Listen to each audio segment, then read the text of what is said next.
A radio signal from another world. Sir?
This man is not a hero, he's a criminal. Shut up!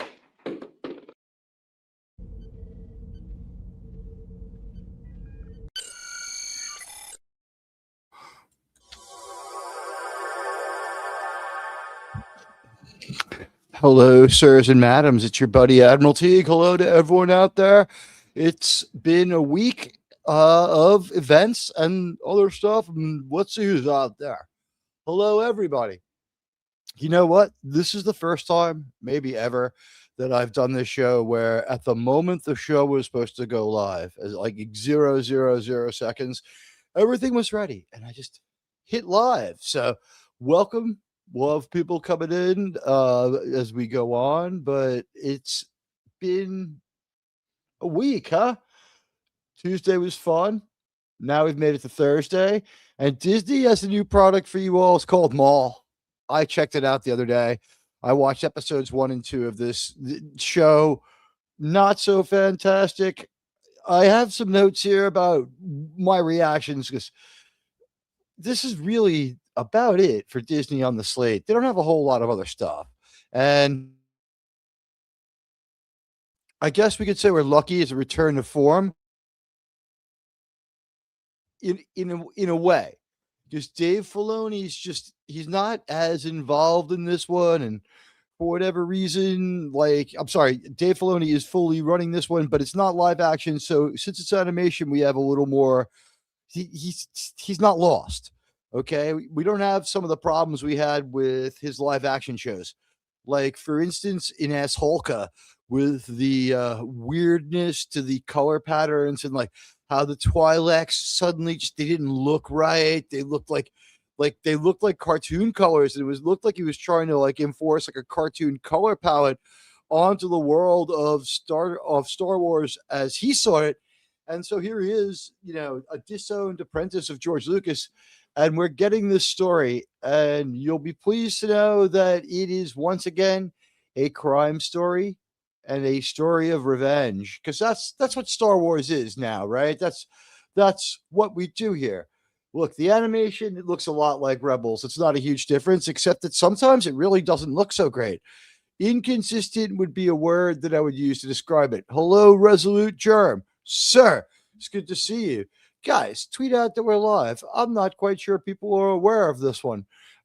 Is there maybe some political event going on that maybe Admiral Teag isn't aware of? But hit the like and follow buttons. Take the poll. Let me know what you think. We have a choice between which is most fixable. Star Wars, Star Trek, MCU, and no one is biting on MCU so far. No one is biting on MCU. And I can kind of see why, as this is the one that they had said, hey, look, this is we know that we can fix the MCU. We know that this is something that we could actually fix. we could go ahead and we could do our own thing here, and we could fix the MCU. We could repair it. With Star Wars, there's a shot that we're going to get better Star Wars here and there. This just isn't it. My thought was that maybe we would get some better Star Wars with something like Maul, with a show that made sense. But instead, I guess what happens is I missed a lot of the homework, and a lot of the homework seems to be from stuff that we don't like. Like, you need to know about the Pike Syndicate. You need to know about Book of Boba Fett. You need to know about stuff from S. Hulka. You need to know the entire milieu of the Star Wars world as it goes before and after the time of this show, which, what's their time frame? What's our window here for the Maul show? Is the Maul show something like 10 years after the destruction of Death Star 2? Like, they're talking about things in the Clone Wars as if they were ancient history. I mean, the most ancient of ancient history. A laser sword? I haven't seen one of them since the Clone Wars. Hello, Gavin Blackburn, and hello to the dead man. All right, people are showing up. Do me a favor. We're trying to wake up the algorithm, let people know I'm around. If you tweet out that I'm live now and do it off the YouTube browser, YouTube will also start to, settle in more. I've just been through the same problems that everyone else has had around here on this platform. And there's only one thing I can say to everybody having problems and dealing with YouTube before we move on and use YouTube the way it was intended to be, to communicate and to have a little bit of a conversation back and forth. You know what the deal is? Ever since I got here, I haven't had it quite figured out. I've gotten to the point where I've touched what's going on YouTube with the tips of my fingers. And as soon as I think I've got it, as soon as I've grasped it, they've changed everything. So as soon as I've had my feet under me, I've had the rug pulled out immediately, every time. So that's the one rule of YouTube, sirs and madams. As soon as you think you know what's going on, everything is about to change, and change quite completely. So let's see. Rebels and Solo are more than enough to watch. This Maul show, the Rebels thing doesn't come in, except I don't know if the Crimson Dawn Star Wars crime syndicate is mentioned elsewhere. I don't know. I know that like Black Moon or whatever it is, Black Sun, and they mention all the factions from the Rebels cartoon and from the Clone Wars cartoon, and all the Mandalorian people from that world. Hello to Gavin, and hello to the Trek reviewer. It's good to see you, as it is good to see Resolute Gerb. Everybody, sirs and madams, hello, and welcome to what we would have to say is a wonderful day. We saw the set of Star Trek being broken up in a way that, it just couldn't be more fulfilling.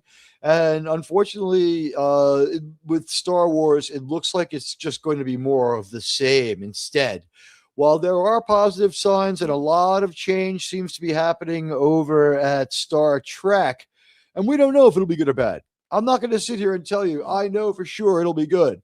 I can say what I've read is intriguing and wouldn't be bad. It's not as Trekish and exactly like the formula as we have had before. But the thing is, it seems more enjoyable and more ready to be enjoyed and more Star Trek-like than something like New Trek ever was. Like, I was not a West Wing fan. I don't think it's a fantastic idea to have a family and political show be your Star Trek show, because Star Trek has to have action, and Star Trek has to also occasionally be fun. I don't think Star Trek is a concept that takes well to streaming. I think that the advantage here is that if they do go with Star Trek United, and God help us, we wish they do. If they go with Star Trek United, a lot of the legwork has been done. You've had 4 seasons. This would not exactly be Enterprise Season 5, but you have Jonathan Archer set up. He is a hero. He is a great captain. He's a captain probably second only to Kirk. I don't know.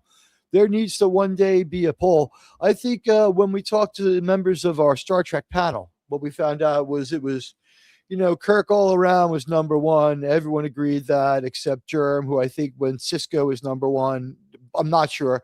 I do know that when it came down to fighting it out between Archer and Cisco, He didn't think Cisco was like worlds better.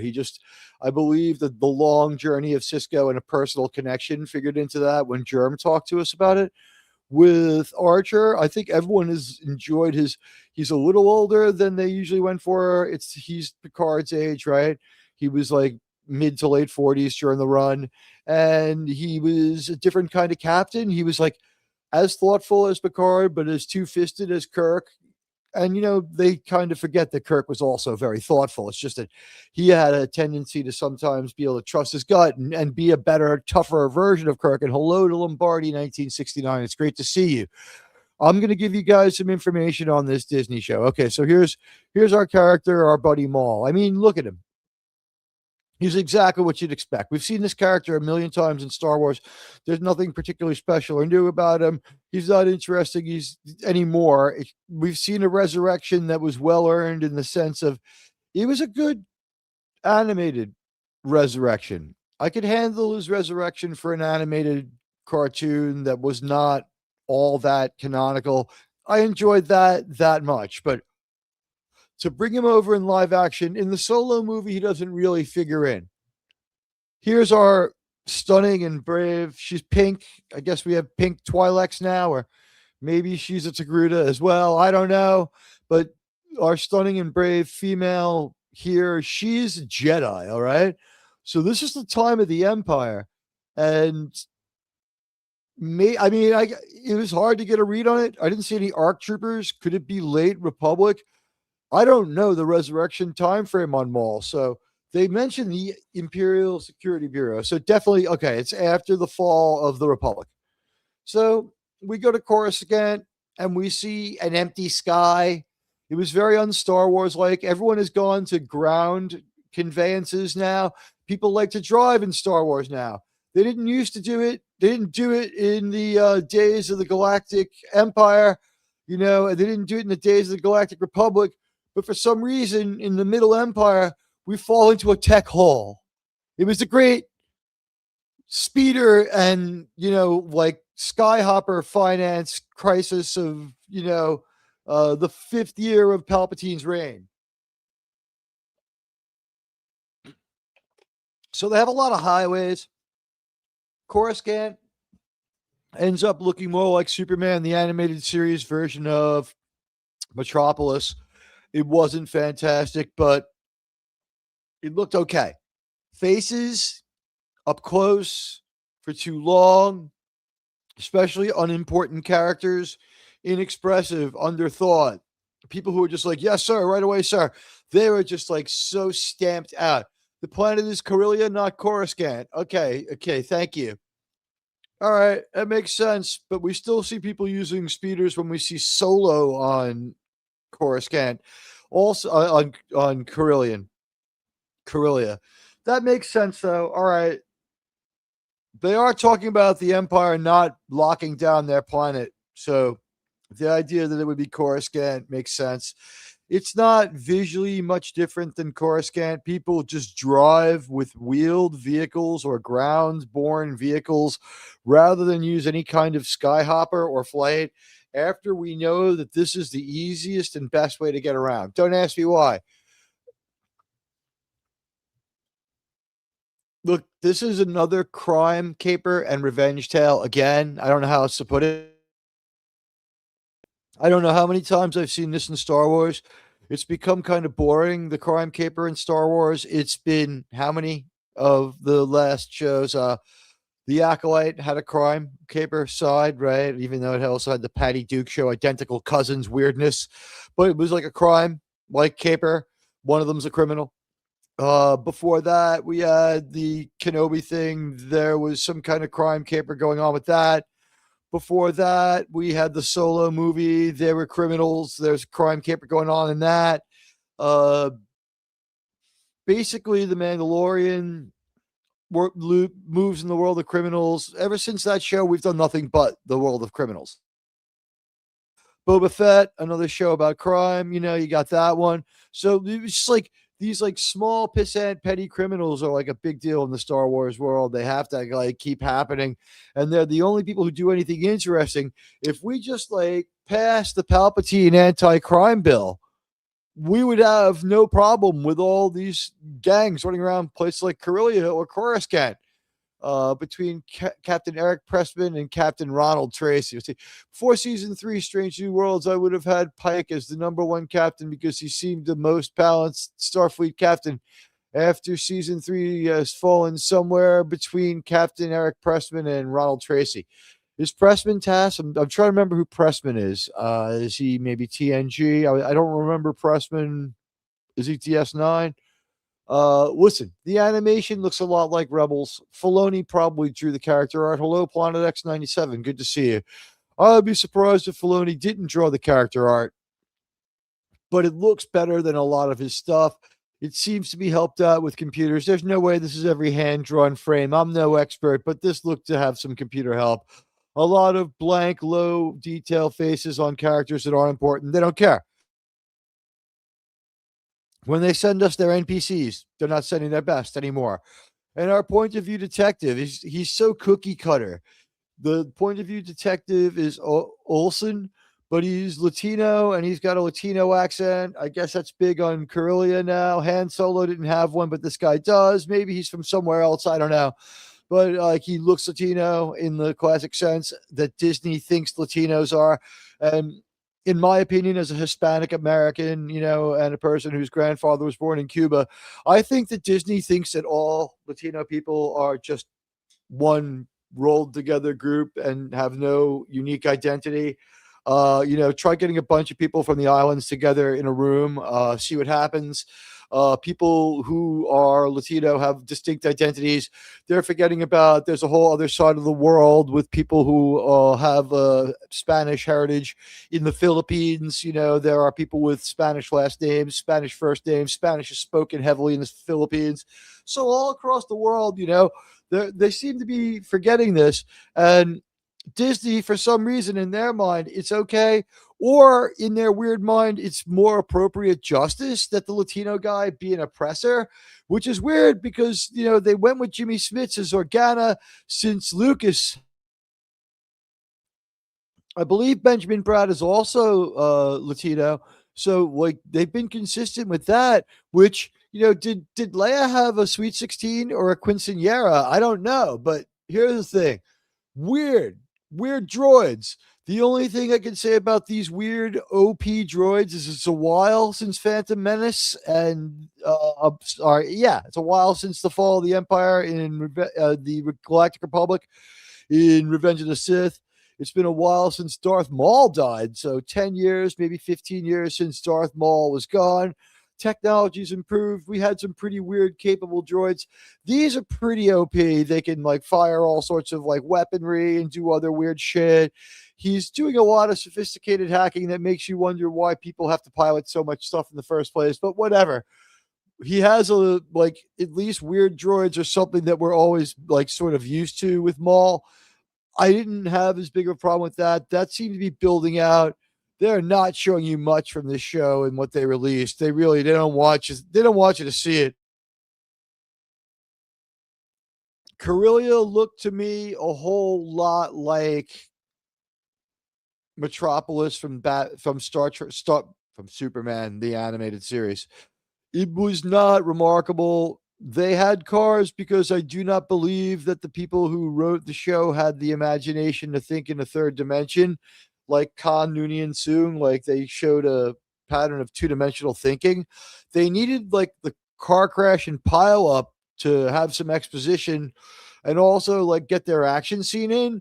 But in their action scene, when there's a car crash and a pile up, they don't have more cars keep going by and stuff like that. Things that George Lucas is known for. If you guys remember, I always remember that a George Lucas action scene would have more than just you shooting at someone else. There would be an environmental factor. Think of Cloud City with me. Come with me to a place called Cloud City. All right. In Cloud City, Luke and Vader are going at it. And what's happening? Luke is at the disadvantage. He's the weaker of the two fighters, but Vader immediately throws everything he has at him and breaks that window, causing the air to suck Luke out there onto the catwalk. And they're doing that fighting in the high wind environment outside in Cloud City. doing their best, not to get killed and not to not to fall. So using the Force in every sense of the word, probably, I'm sure in the novel it goes deeper into how Luke is balancing like a cat to keep from falling. It's all pretty rickety. It's all pretty dangerous. So as we see Luke, sort of making his way around the catwalk and that big confrontation, I am your father. No, that's impossible and all that stuff. The Force is not only playing in, but also the environment plays in.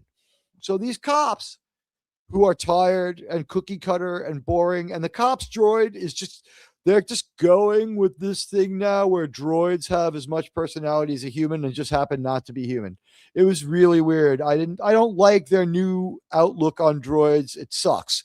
But when the cars pile up, George Lucas would have had oncoming and traffic from behind, continuing ongoing accidents as this confrontation took place, because George Lucas always brought the environment into it. An example of how J.J. Abrams has no creativity and George Lucas has a lot, and how Admiral Teag can spot the difference, would be the fight between Rey and Kylo in Rise of Skywalker, where they're fighting each other on the scaffolding of the Death Star, and there's like a piece of it that protrudes out into that ocean.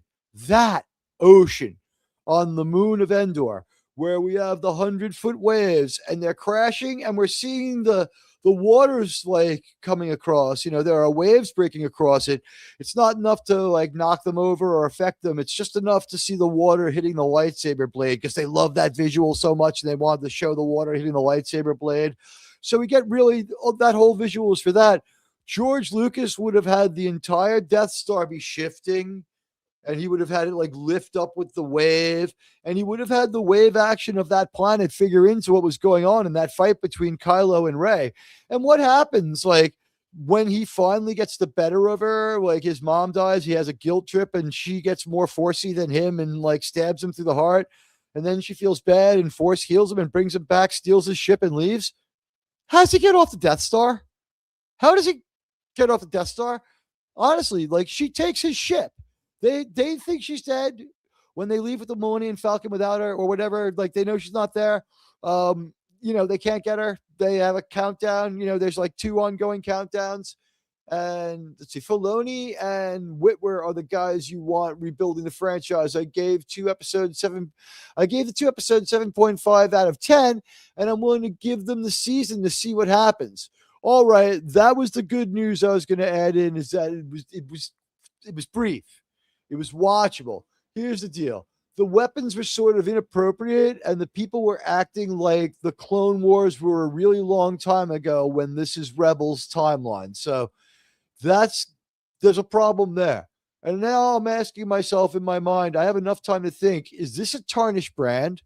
Am I just like losing out because I don't understand what's going on? And there seems to be something on the long range sensors.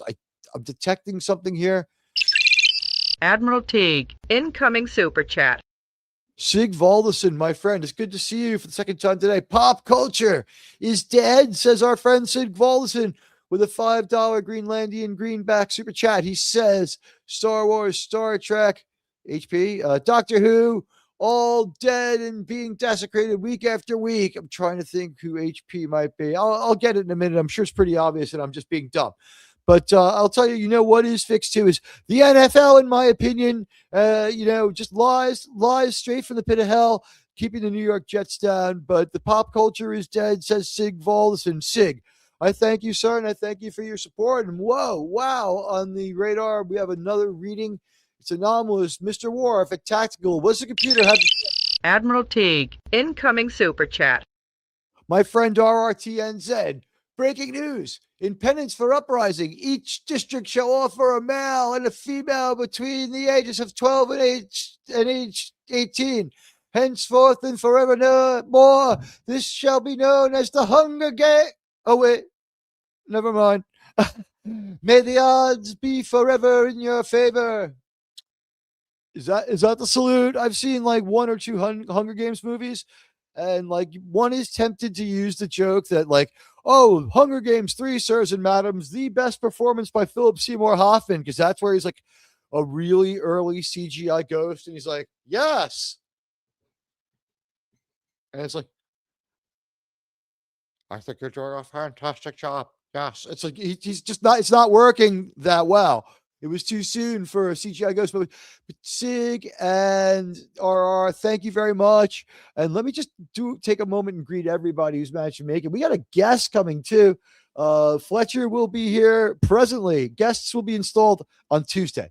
I want to thank Lombardi 1969, the Dead Man 79, Gavin Blackburn, Resolute Germ, Planet X 87, the Trek reviewers, Sig Voldson and RRTNZ, friends one and all. It's great to see you here. Thank you for coming by. I have a report on the other franchise, my friends, sirs and madams. We have the report on Star Wars. And unfortunately, it ain't so great. I wish I could say more about this particular iteration of Star Wars and start spamming some chats. They're up on the screen and we haven't gotten any in a couple of minutes. Like, say something crazy. HP Browns, don't take away my HP Brown sauce. Keith Richards puts that on everything he says. I don't know. Like, I'm trying to imagine like Keith sitting there like for breakfast with like his coffee or his tea or whatever it is. He's British. It's probably tea, right? And just like pancakes and like he grabs like the HP sauce, like, whatever. Like, Keith, you got to love him, man. You got to love him. How did he make it to this point? Like, how did he live? Like, I guess someone had to outlive Ozzy. Ozzy's not a good example. So here's some more Maul art. This one's from the show. You saw it already. This is like, so we got like 2 pictures. Like, nothing much here. I'll let you look at it for a couple minutes more. It is what it is. It's not special. It's not great. There's nothing to love about it. There we go. Sorry, I had your chats turned off. I didn't mean to guilt you. By the way, like, is my Cubanness not showing? Like, look at the way my hair is parted. It's like Marco Rubio's. I predict that Marco Rubio will be the candidate to be president, but that's just the long shot years down the road. I think that he's trending higher, and like this Marco Rubio does everything meme is actually like to his advantage. But let's get back to Star Wars for a minute. I'm going to give you the rundown on Maul, and then we'll move on to new business. Okay, look. Is a tarnished brand giving me a problem enjoying this? It's entirely possible. This is not the Star Wars of when I was a kid. This used to be an event. When I saw any Star Wars movie up until and including Revenge of the Sith, even Attack of the Clones, it was an event. It was really an event.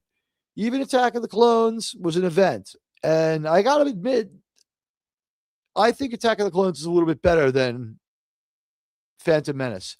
Phantom Menace, let's remember, that's a sentimental favorite. Attack of the Clones, the first 15 minutes or so where they clean up most of the mistakes of the first movie, that really helped. Like Jar Jar, I'm afraid that we're going to need you to stay with Palpatine and do homework. I mean, that helps that movie right there. I also thought it was the only poetic thing they could do where they could make it like the Lucas poetry. Poetry comes back to you. Like the only way they could make it like that would to have him be the one who votes to have the Galactic Empire. Well, I'm sorry, at that point, the Republic, to have an army of the Republic come into existence, to have him make the motion and like, think about it. That whole war comes out of Naboo, but that's like a movie in itself, right? Like all the players in that are from Naboo. It's like, you've got Palpatine, you've got, Jar Jar, you've got opposing it, you have, Padme. So interesting stuff there. Does Section 31 even count as an event? It was an event in a small way because it was a Star Trek movie that ended up being on TV. And it was the first time anyone had ever done that. And it'll be the first movie to be like decanonized as a movie and recall the streaming show. It wasn't a movie. It had no moviness to it. It didn't have distinct acts and it didn't make sense. Guys, you can watch the browser open. It helped me out. Independent reviewer trying to make his way here. And you know what? We have seen the crackdown on other channels. It's affecting me as well. I want to make sure that I have as much going on in our favor as possible so we can keep bringing the kind of independent reviews and talking encounters that we enjoy. At any rate, it doesn't truly feel like Star Wars. Although I would say this, they did invest in music. The music was a good thing in the way that while you're not going to listen to this soundtrack, it wasn't distracting or detracting from it the way we had with a show like Obi-Wan, where we had like EDM music playing and a lot of percussive music playing, and only one person hired to do the music. It would just be multiple layers of percussion, like we used for just the Cylons on the old BSG. BSG 2.0, not the original one, but the BSG show that had like deeply heavy percussion, because you can do that without a lot of expertise. You have percussionists who are out there, and you need to be a great and gifted arranger, but your instrumentalists, they're a lot like one person can track it. That's what I'm saying. If you can play one percussion instrument, unless you're counting the piano, you can play almost all of them, and you can study them and you can learn them, so you have a level of expertise. And Mick Jagger's good at like 3 percussion instruments too. So, like the tambourine, does it even count as an instrument? So, like, instead of just like that heavy drum music or modern pop music knockoffs like we had with Ass Holka, where Sabine comes out the back of that spaceship playing like that heavy metal music with their O2 cool leather jacket. So it didn't truly feel like Star Wars, no, but it wasn't anti-Star Wars like in the past. It wasn't anti-Star Wars. It wasn't fighting. It's fighting an uphill battle.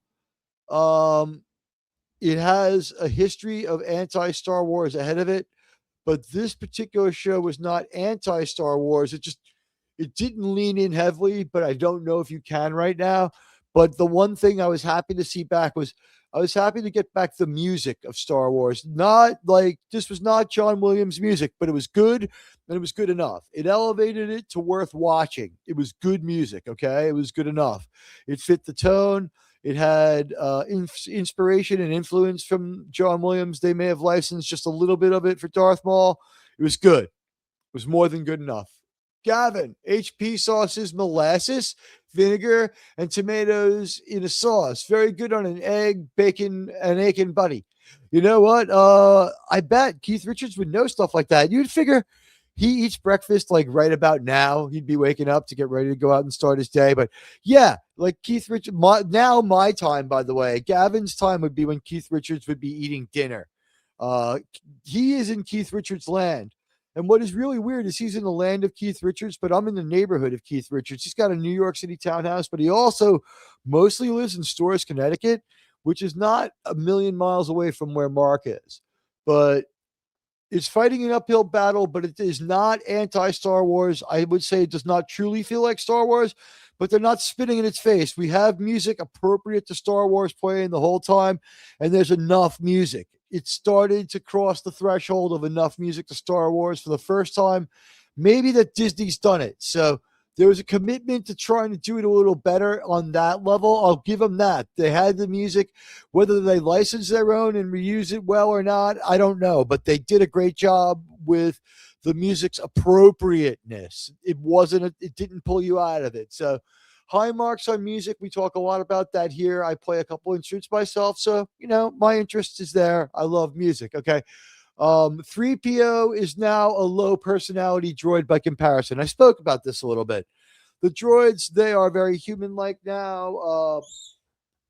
Sorry, as I move my microphone. I was so excited I had to hit my microphone. All right, guys, like, what can I tell you? The droids, they took a big human step forward in Solo, and they're not backing off of that. I wish they would. This new vision of droids is terrible.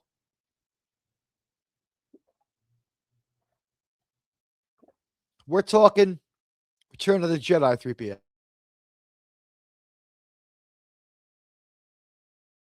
Return of the Jedi 3PO is boring compared to these droids by virtue of the fact that Return of the Jedi 3PO has been through a couple of movies of evolution. In movie 1, in the movie called Episode 4, he says, "I'm only a protocol droid and not much of a storyteller." But then in the third movie, Return of the Jedi, Episode 6, whatever, he is saying, this is how Darth Vader attacked Princess Leia and telling the whole story of the rebellion to the Ewoks. and being a great storyteller and having some assistance with R2, who's doing like some holographic projections and giving him some backup and sound effects. They're telling the whole story of the rebellion to the Ewoks who agree to join it because they hate the Empire too. And that's peak 3PO. And he's been through everything from the prequels. I mean, I realize we wipe his mind, but he's got R2 in there as his sidekick. They're sort of intertwined deeply. So we've got 3PO there. R2, he's got like at least 40 years online, if not more. We don't know how new he is in Phantom Menace. I would assume fairly new, but they have them, and now 3PO is a great storyteller. That's supposed to be like a 7-8 year arc, right? It's supposed to be just about real time. It's like 6 to 8 years, something like that. Maybe 5. At the very least, it's like 4.5 to 5 years. The original trilogy covers, I would think, 7. Not all of 7, but it starts in the middle of year 1, right? Whatever. It's year 1, year 2, 3, 4, 5, and ends, 4 or 5 months into year 7. You know what I mean? Like, I don't know. Like, we're not talking January to December, not calendar years. It might cover, 6 years or 8 years, whatever the fluke of the calendar might be. You understand what I'm saying? As far as that goes, why is the Empire so shit at everything? While we are introduced to yet another amazing female character who's forced to take extreme action stealing food, and she seems to be the only person the laws against stealing are used against. She never picks up the food. She's arrested by droids, and her male companion is left behind. He's just as guilty of standing near food that got knocked over. That part was bullshit. The voice of the human, of the mentor, he was like a Yoda type character. He's a small purple reptilian type.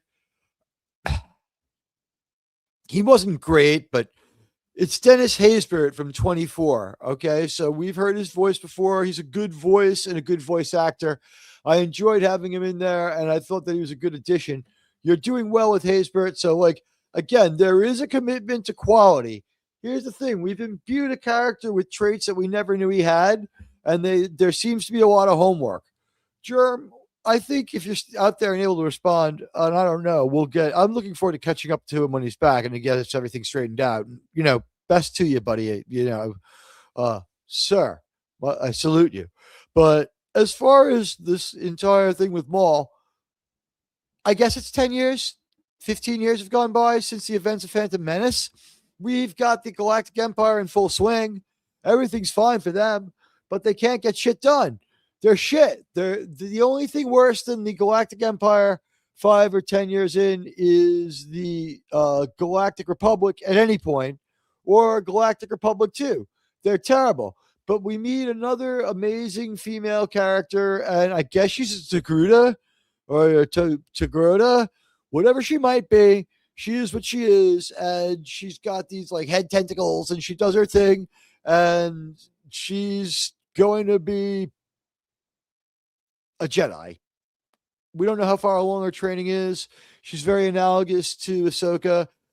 He being Maul calls her a Jedi a bunch of times. So 15 years after Revenge of the Sith. Wow. So 25 years after Phantom Menace. All right. We've got a chunk of time gone since he died and got resurrected. Technology advance that supports the droids. It's not terrible. She's supposed to be a Twi'lek. All right.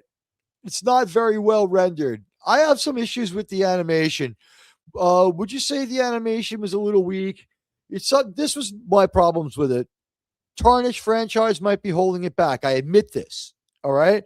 They're fighting an uphill battle. John the Beagle Dad. Hello, sir. Good to see you. They're fighting an uphill battle. I admit that right away. What are you going to do? Okay. After the Galactic Republic, the only thing that the Empire seemed to have was stability, the ability to give everyone technology, and to have a pretty good life if you didn't fuck with them. And then if you fuck with them, life was a living hell. Or if you were on the wrong planet, they just treated you like shit. That's the way it was. You need to be on Coruscant or maybe Corellia to have half a decent shake. And Corellia was like the Detroit of the Empire, okay? Kind of a fucking dump. All right, but at any rate, they go forward with this, and we find out that 3PO is now a low personality droid by comparison. We have a droid that holds a cup of coffee when he gives a cup of coffee to his human buddy and says, I enjoying the cab partner, and he's like, you can't really drink that coffee or that calf, as they call it.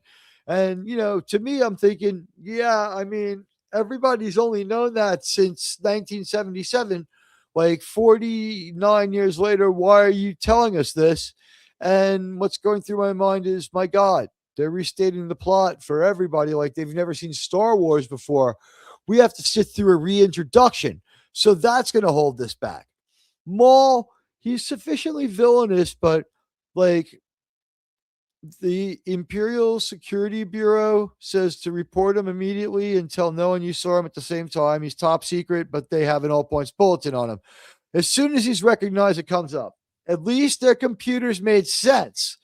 In The Mandalorian, you have to get your face scanned, and it will only be a problem if it's ever seen you before. Then you're locked out. How do you have career officers? How do you have a career officer when you can only be scanned once?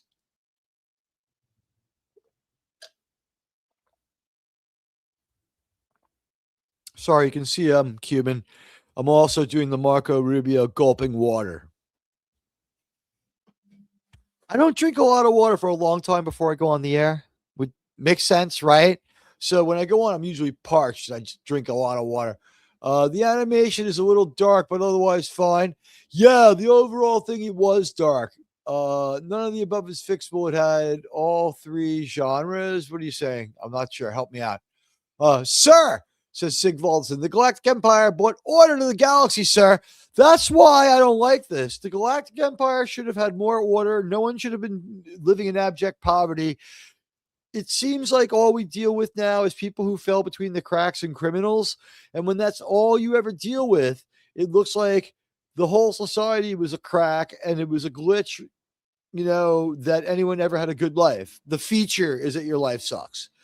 It was supposed to be that you didn't have freedom under the Galactic Empire, and that under the Republic, you were willing to maybe even have not as great of a life so you could say, have freedom, or whatever, freedom of expression. So the Empire brought you order. Exactly. And that was one of the things that was a big underpinning of the Imperial lore that we got between movies and even in the prequels, that, we have brought order to our new empire, for security's sake, for the sake of order. And let's face it, their galaxy, the Galactic Empire, the Cylons are a lot worse. You want to meet worse, people, if you want to call them that, the Cylons are worse. So there are a lot of people. They're trying to clean up the Galactic Republic's mess and corruption, sir. Yes, you know what? It's very likely. We do know this. Why would the Galactic Republic not have an all-points bulletin out on Maul? How are they able to suppress it? But at least they were able to bring it up. I don't know why Maul isn't famous. 25 years ago is a long time, so maybe Maul early on, okay, maybe. But known sidekick to Darth Sidious, who just so happens to look exactly like Emperor Palpatine. Where is Space Alex Jones when we need him? They had Space Alex Limbaugh. We need Space Alex Jones in Star Wars. It's like, I've never seen Emperor Palpatine in the same place with Darth Sidious. Have you? I want to know why every time we see Darth Sidious, the frogs turn gay. Like Darth Sidious and his woke DEI empire. No, I don't think so. I think maybe like Alex Jones would probably be pro-Empire, right? So he'd be like, let me tell you something about this Bill Organa. Have you been to Alderaan? The frogs there, the way they date. Their dating habits on Alderaan. The frogs are gay on Alderaan. Alex Jones would probably favor the Emperor. Order in the Galactic Empire was for core human worlds, aliens, and run worlds were either indentured or forgotten. Yeah, they treated them like shit, they exploited them, and they acted like harvester aliens. If you were on the right planet, it was great. If you were on the wrong planet, it was horrible. Now it looks like it's the wrong planet everywhere.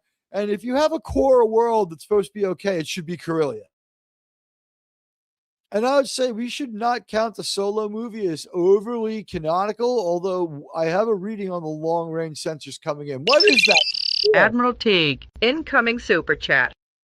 Breaking news! The Cylons were created by man. They evolved. They rebelled. There are many copies, and they have a plan. Oh, wait.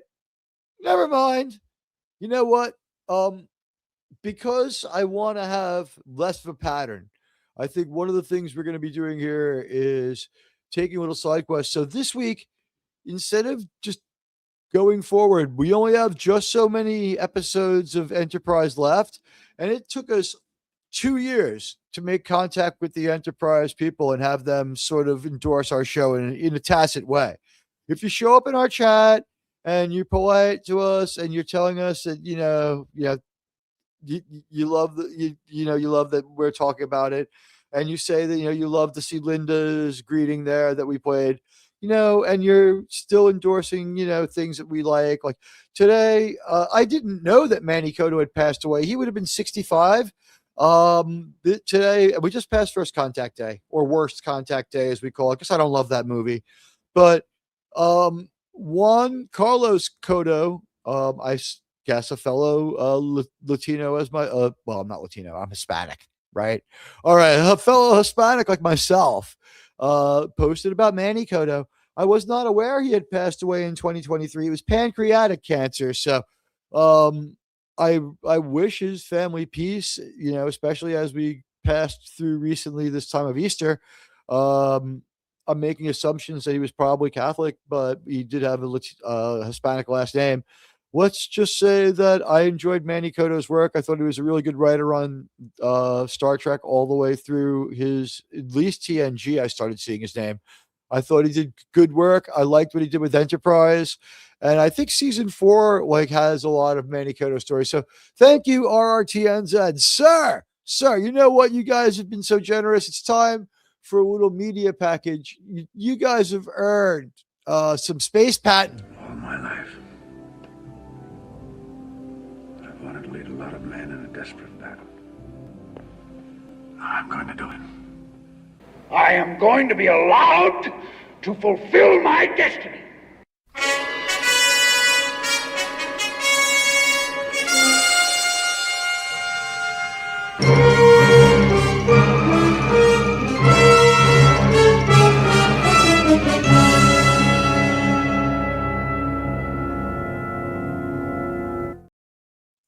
In my last life, I was General George Patton.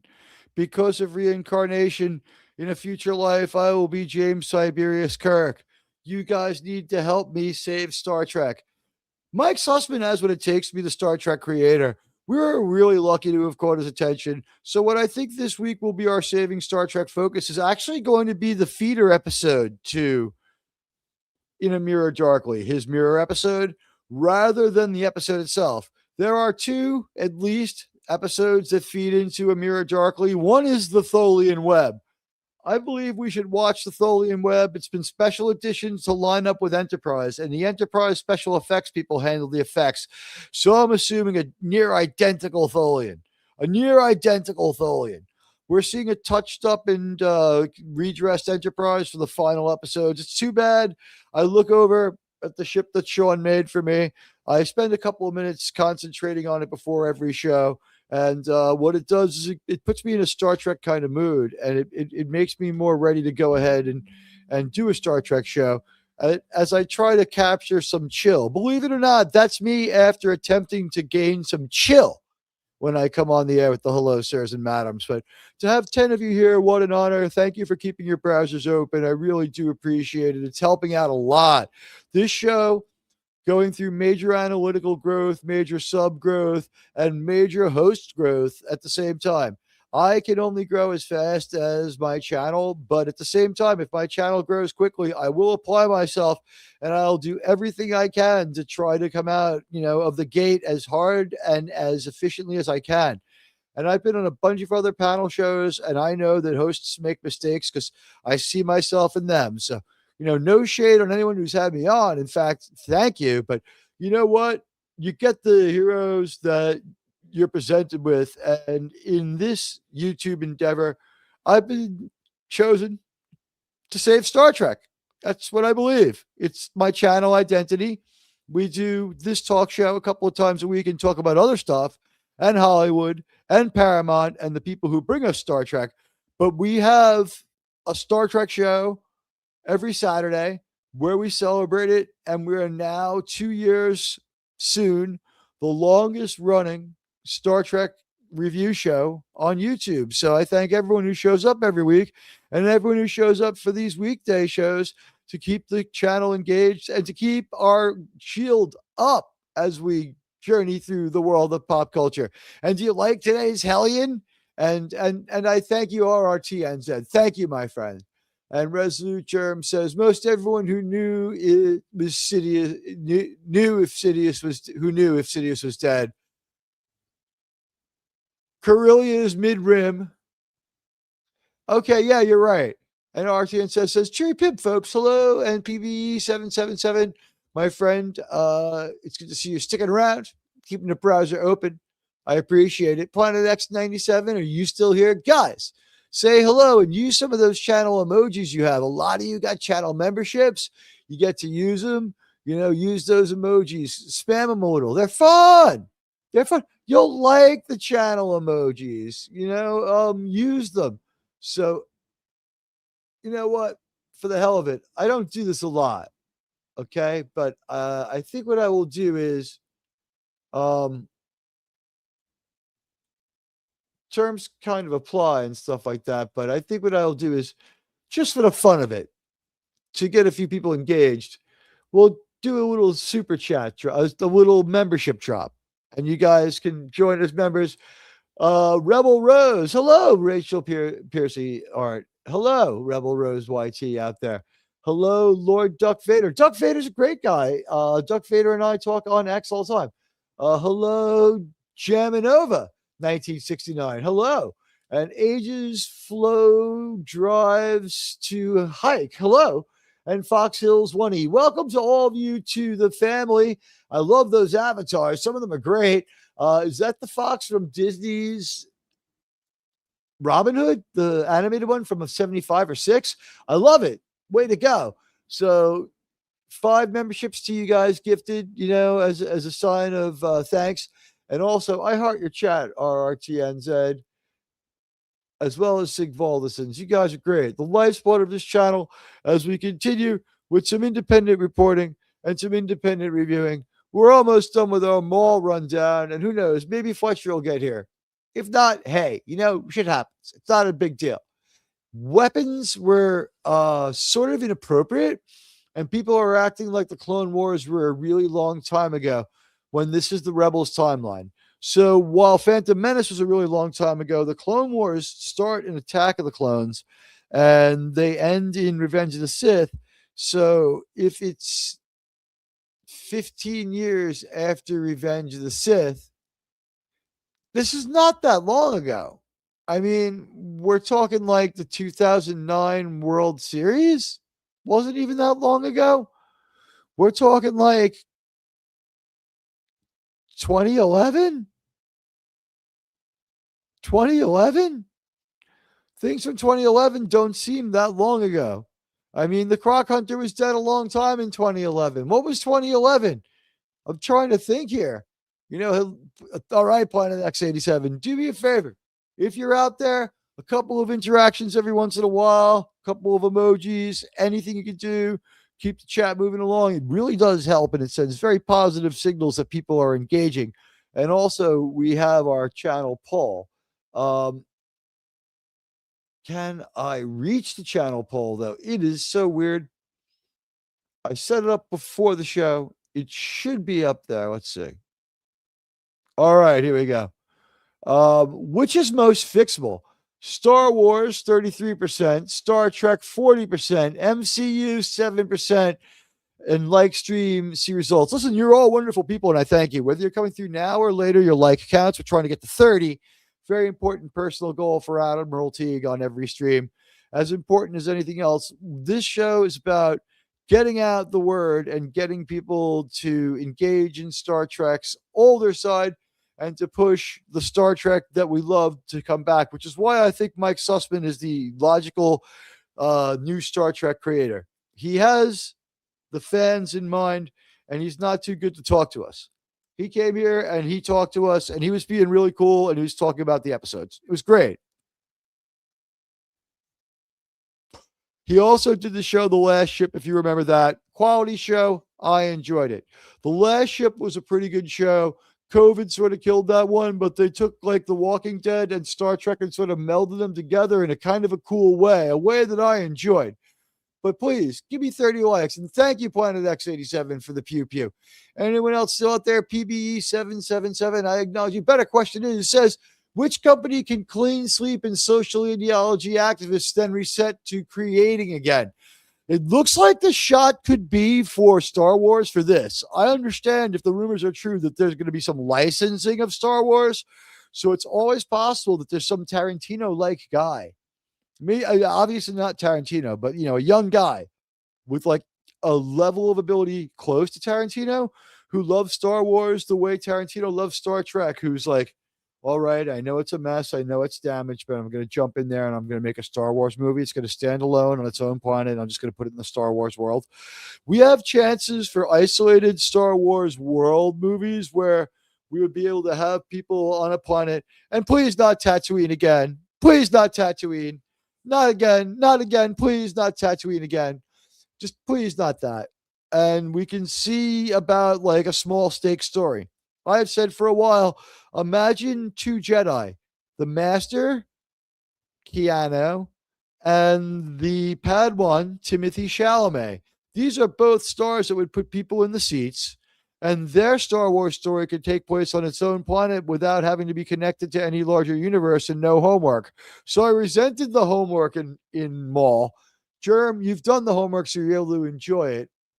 Or you thought that it was so simple you were able to connect the dots. I'm interested in your perspective. I wish you could be here with me. That would have been ideal. I think Star Trek just needs to take a hiatus so that all the new Trek Kool-Aid drinkers can matriculate out and they can start fresh without the influence from people who only care about the message. You might well be right. It might have to happen. The thing is, 50 years is a long time until you hit 50. The character's 50, though. That cop was like, he was older. Like, he was supposed to be my age or older. He was like 50 to 60. Oh, it ends on Tatooine. But the thing is, he has a connection to that. If it ends on Tatooine and there's only one episode there, that's fine. I just don't want a whole series. Like, if I have a one-world Star Wars movie or a Star Wars movie where I go from one world to another, which would be the minimum, I guess, for Star Wars, got to travel the galaxy a little bit. Maybe we don't have to be like actively at war, but some sort of mission of importance. And let's not forget there was an Arthurian element to it.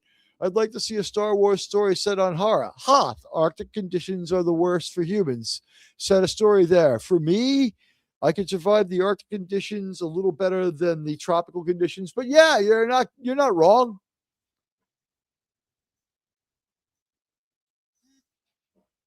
We need a single Star Trek movie that single-handedly wipes out all Trek past 2005 Enterprise, make it all non-canon, and only then could Paramount be forgiven for the abomination they've given us. Well, I have good news for you. About a year and a half ago, Germ and I determined that was exactly what seemed to be going on. Now, the delay that was put on to the sale made it line up month by month, but we said they might delay the sale for up to a year. So we had everything pretty much right. That stream is still out there. It's September 24th or something like that, or 26th of 2024. And we were talking to Doomcock on X the day before about it. You can see that shit's up there still. And, we kind of scooped everybody because we were ready to go at the story before everyone else about Alex Kurtzman's deal, what the time frame was, if the Ellisons took over, how we felt the Ellisons felt about him, which at that point we admitted was guesswork, but that seems to have been confirmed over and over again. So what they want to do is a couple of different things to reset it. One, reestablish the original continuity by going back to Enterprise through the Star Trek United project, which I think has a lot of promise, and also by taking the Star Trek world and sort of making it a movie world and a TV world once again. But I do not think the movies will be connected to the TV show. I believe that the best path for the movies, and I don't know this, but I'm going to say right now, I do not believe they will be connected. Although if they give an Enterprise movie, I mean, why not? I think it's custom made to be like a 3-episode streaming series every season, like 4 3-episode like 3-part movies a year for Enterprise. That's 12 episodes, so more than the streaming series. These guys are very experienced with 3-episode arcs. I think the Enterprise guys could do a great job at it. Sadly, Coda would have to be replaced, but there are, enough core writers from Enterprise left to make up the difference and to make some good hires. Let's see. It's relatively simple to catch up on all of it if all you know is the end of Solo. Yeah, it was heavily dependent on the end of Solo. Maul series ends with his death in Rebels. Yeah, I know he dies again in Rebels, but has anybody ever really, truly gone? Is he going to show up again running around on spider legs? And I'm going to say something right now, and I don't even think I'm the first person to say this, but it occurs to me that he was cut in half. Disney's missing a chance here. How about a show about the lower half of Darth Maul, just from the waist down?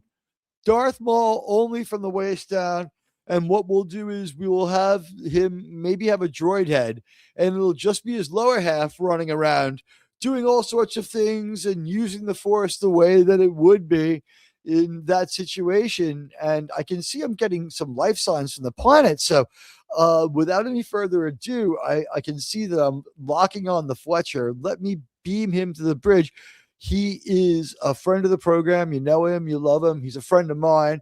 I've known him for a long time now. We've been through it all together. Hello, and welcome, Fletcher Williams. Oh, man, it's been a bit. It's a little bit. We're still working on the new transporters. You know what it is? We switched from the old school transporters because I felt that sound effect was too grinding. And I went with the TNG transporters because it's just a lot less like audio static. But you sound like you just ran up the stairs. You okay? Oh my gosh, yeah. I was like, remember I told you I was like, I'm gonna be like a bit, and that bit turned into a It's totally cool. I want you to understand, when I book you as a guest on this show, I'm always ready to go out of the gate alone. I was a solo streamer for a long time, and I have the best, most supportive chat in the world. So just relax. Please never rush for me. And I hope you didn't do anything to, increase your jeopardy like speed. Life's too short. You kidding? Okay. Good. I got the ball and chain with me, so easy does it. Oh, come on. She's your companion through life. You know what? We'll get to all that in a minute. I made you watch the Maul show. I don't know if you had time. You did. I did watch it. I was surprised. I was surprised too. It wasn't bad. It was a mixed bag. I was mostly doing the bad stuff, but go ahead, give your thoughts first, and I'll give you mine. Okay, so granted, I am not a Clone Wars or book fan, right? Like I didn't do much of the Clone Wars, so I was one of these kind of normies to him surviving. Right, I've seen things. At first, I thought that wasn't Maul. He got killed, and then I'm like, oh no, he is. So I was a little taken back, but I went into this thinking, why don't I just go into this feeling like I've never seen it, right? Like just fresh eyes. Maybe I just saw the Star Wars movies and that's it. Let me go into it. I was pleasantly surprised how much, for one thing, the music was very good in this. I was just saying that, like, it wasn't like I don't have to, this wasn't like I must own this soundtrack, but like finally we had some dramatic music that was it was at least up to the level of this story. Yes. And not only, It actually I don't enhanced know. the story. I mean, you know so much about music, but didn't it feel like, oh my gosh, we're back to actually good music in an actual score? Because now it feels like series do this whole, I'm going to add this song that I love and just place it in there because it jams, and then thematic type of music. So it just feels generic. But this actually felt purposeful, like it was done for this show. And I was really surprised at that. The quality of it too. I mean, you can feel it's very orchestra. It followed the storyline. The second thing that I found positive is the animation actually threw me back. I actually enjoyed some of the animation, the colors. I mean, being South American, you have to be a little bright, right? So it was like, ooh, there's some brightness here. Hold on, right? Yeah, exactly. And the story wasn't that hard to follow. It was pretty clean cut, right? It's not the most complicated story. No, you have the cops, you have the thugs, and then you have the kind of homeless Jedi, which I guess that's the thing, but it wasn't as bad as I thought it was going to be. I thought she was from Ahsoka's species because of the way she was rendered and the way they put that weird leather headdress on her, but I guess she's a Twi'lek. Yes, and that's what my friends told me that are more knowledgeable in the lore. Yeah, I mean, she looked pretty Ahsoka to me. I don't think there's a big difference between the Twi'lek and the Togruta. It's like a subspecies or something, but right. The problem I had with it was I'll read you my bullet points real quick and you can just react to them if you want. What was weird was, Maul at least already had those like sort of powerful droids, and he had like it made sense that they were technically upscaled. What I didn't like was this was once again a Star Wars crime and caper show with a revenge plot. That's like how many out of the last 15 about criminals? In Mando, he redeems himself, but that starts out he like lives in the world of criminals and stuff. It just felt like, the whole, I get it, right? He's the underworld, boss, crime boss, and it kind of works. He looks menacing. He looks like he means business. He looks like he's, in a good villain, right? It's just, in that sense, that part was a little bit okay, just okay, right? It was just all right for me. I guess part of, like, if we go into kind of the stuff that was a little bit negative, in my sense, it's just the story feels a little bit too now, right?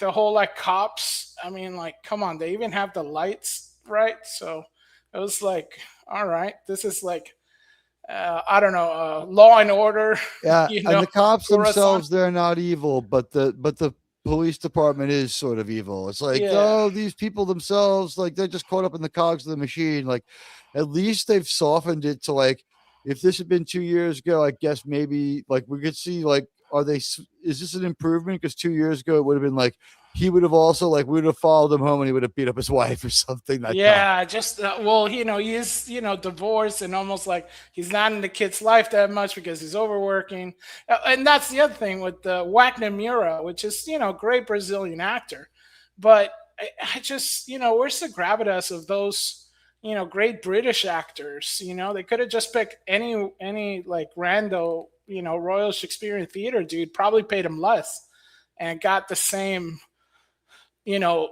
out of it, because that Brazilian acting scene just comes off I mean, this is supposed to be the future, right? Shouldn't like all languages kind of melted or something? It's a long time ago. Yeah, it just feels like I can hear being part Brazilian, you can hear the accent and it comes through and you're like, okay, all right, that's a thing.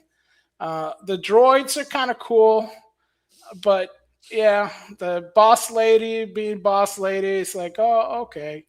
And it just, it has the good parts. The what do you call it? The thugs being a little bit wisecracky, I didn't mind as much.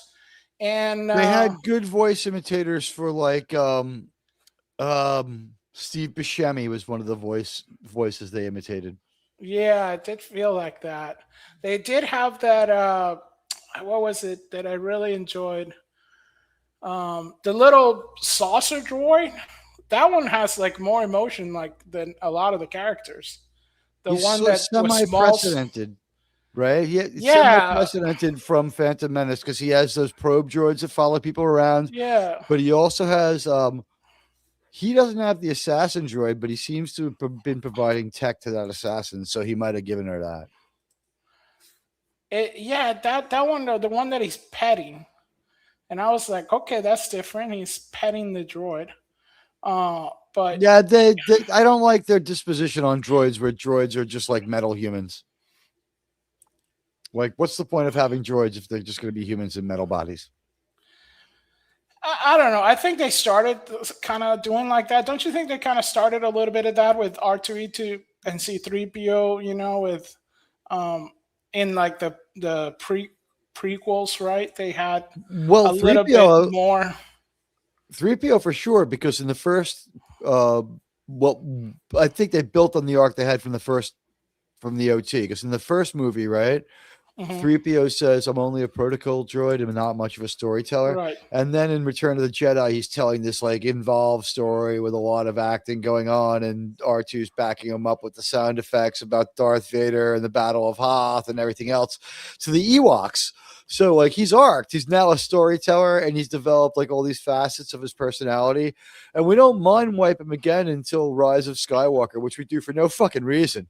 But we mind wipe him in Rise of Skywalker, so he has like more time from the prequels to the OT than he had from the beginning of the prequels to the end of the prequels to develop a personality. And I'm guessing like his core defaults, like the like whatever settings Vader put on his protocol droid, like they didn't like reset like his empathy circuit or whatever. He kept his core traits, and so he's with R2, who sort of helps him reconstruct like a semblance of his former personality, and he builds on that, and that's why both versions of R2 of 3PO are the same, I guess, because I guess he has a 2-part arc, right? He has 2 20-year arcs, self-resolving. Like he's reached full humanity at the end of the process of events, or whatever, fully actualized droid life at the end of Return of the Jedi. So progress for him, and then they don't really humanize him much in the prequels, do they? They let him stay sort of robotic. He doesn't seem to have enough time to pick up a lot of traits. He says in Revenge of the Sith, he's got his most human lines. It's like, I think I'm beginning to get the hang of this flying thing. If you just wipe my mind. Yeah. I mean, what do you think about the planet? So we have this Janix now, which I guess is some kind of Gotham Alderaan or something, right? Someone told me it's Corellia. I thought it looked like Gotham. Yeah, they didn't make that very clear. To me, it smelled like Gotham, right? It had I'm not Gotham. I'm sorry, Metropolis. It looked like Metropolis from the animated series. I think it had a little bit of Gotham City in it. It was Gotham in the sense that it was lower tech than Metropolis, which is weird for a Star Wars city, considering Metropolis is supposed to sort of be in our world, right? Metropolis is supposed to be like an attainable but utopian version of what everything had gone right since 1960. Perfect cars using almost no power on perfectly built parkways that have almost no traffic, like serpentine through the city. And then like in Revenge of the Sith, we see like the sky is filled with all these speeders. And in this one, everyone's taking ground conveyances and cars.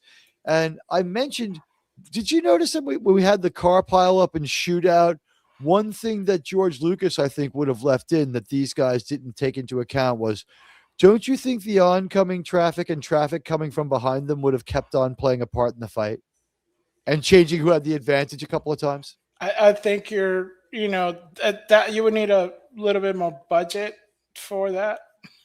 Couple of oncoming cars, whatever. We didn't close the tunnel in time. But yeah, I guess you're right, because a lot of the NPC characters were like, sir, here's your report.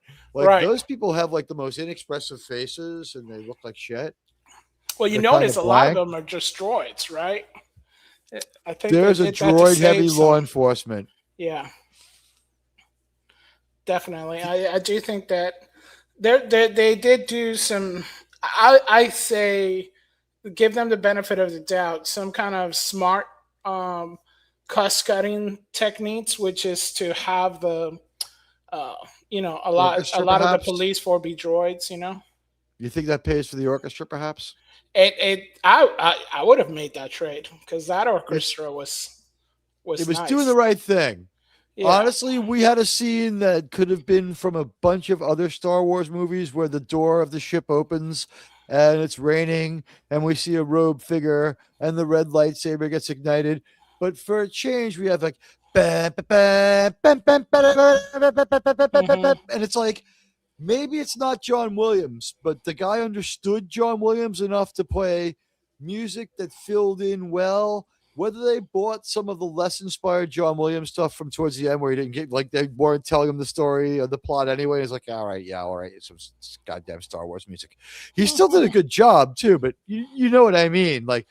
It wasn't as good as even that, but it felt like he understood Star Wars enough to write a John Lucas sounding song. There was some French horn hits in there. It had that staccato, that John Williams has had since Lost in Space. You could really say he understood the assignment, right? He understood how to make a Star Wars mood happen, and he did it with probably a half-size orchestra. So he's aggressive. Very. And I thought that did shift it towards being a little bit better.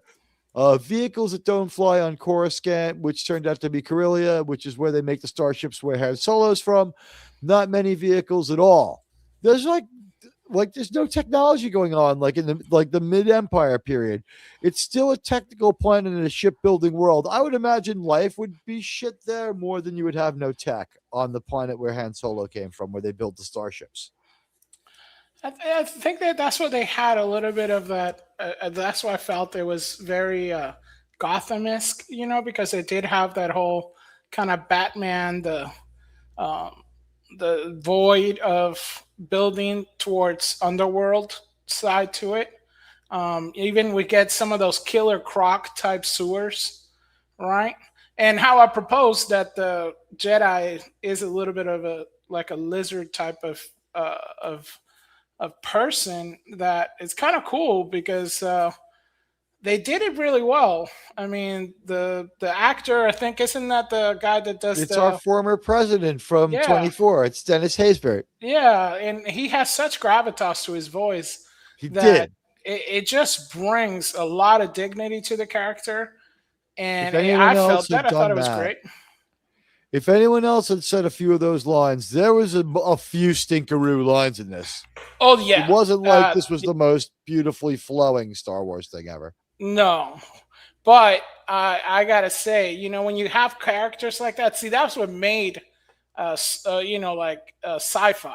You usually get really good actors because you couldn't afford to have the fancy CGI. And we almost kind of went backwards in it, where now we got really bad actors but fancy CGI, and it's like you guys went backwards.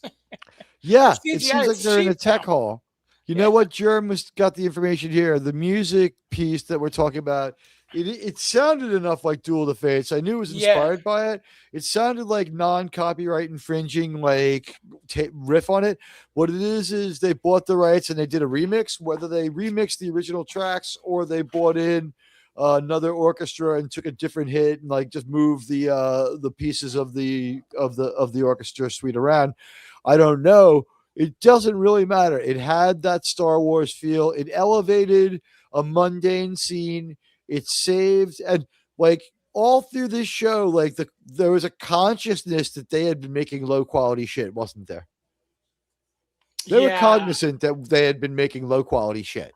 It did feel, because a lot of people was like, oh, like Rebels and this and that. And I'm like, I remember seeing a few things in Rebels, and I didn't think it was this quality.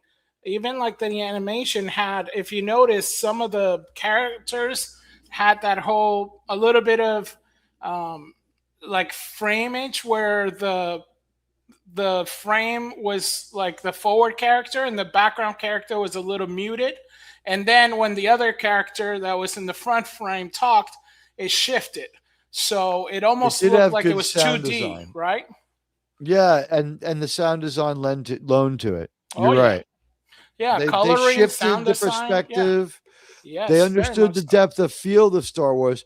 They didn't understand how to make.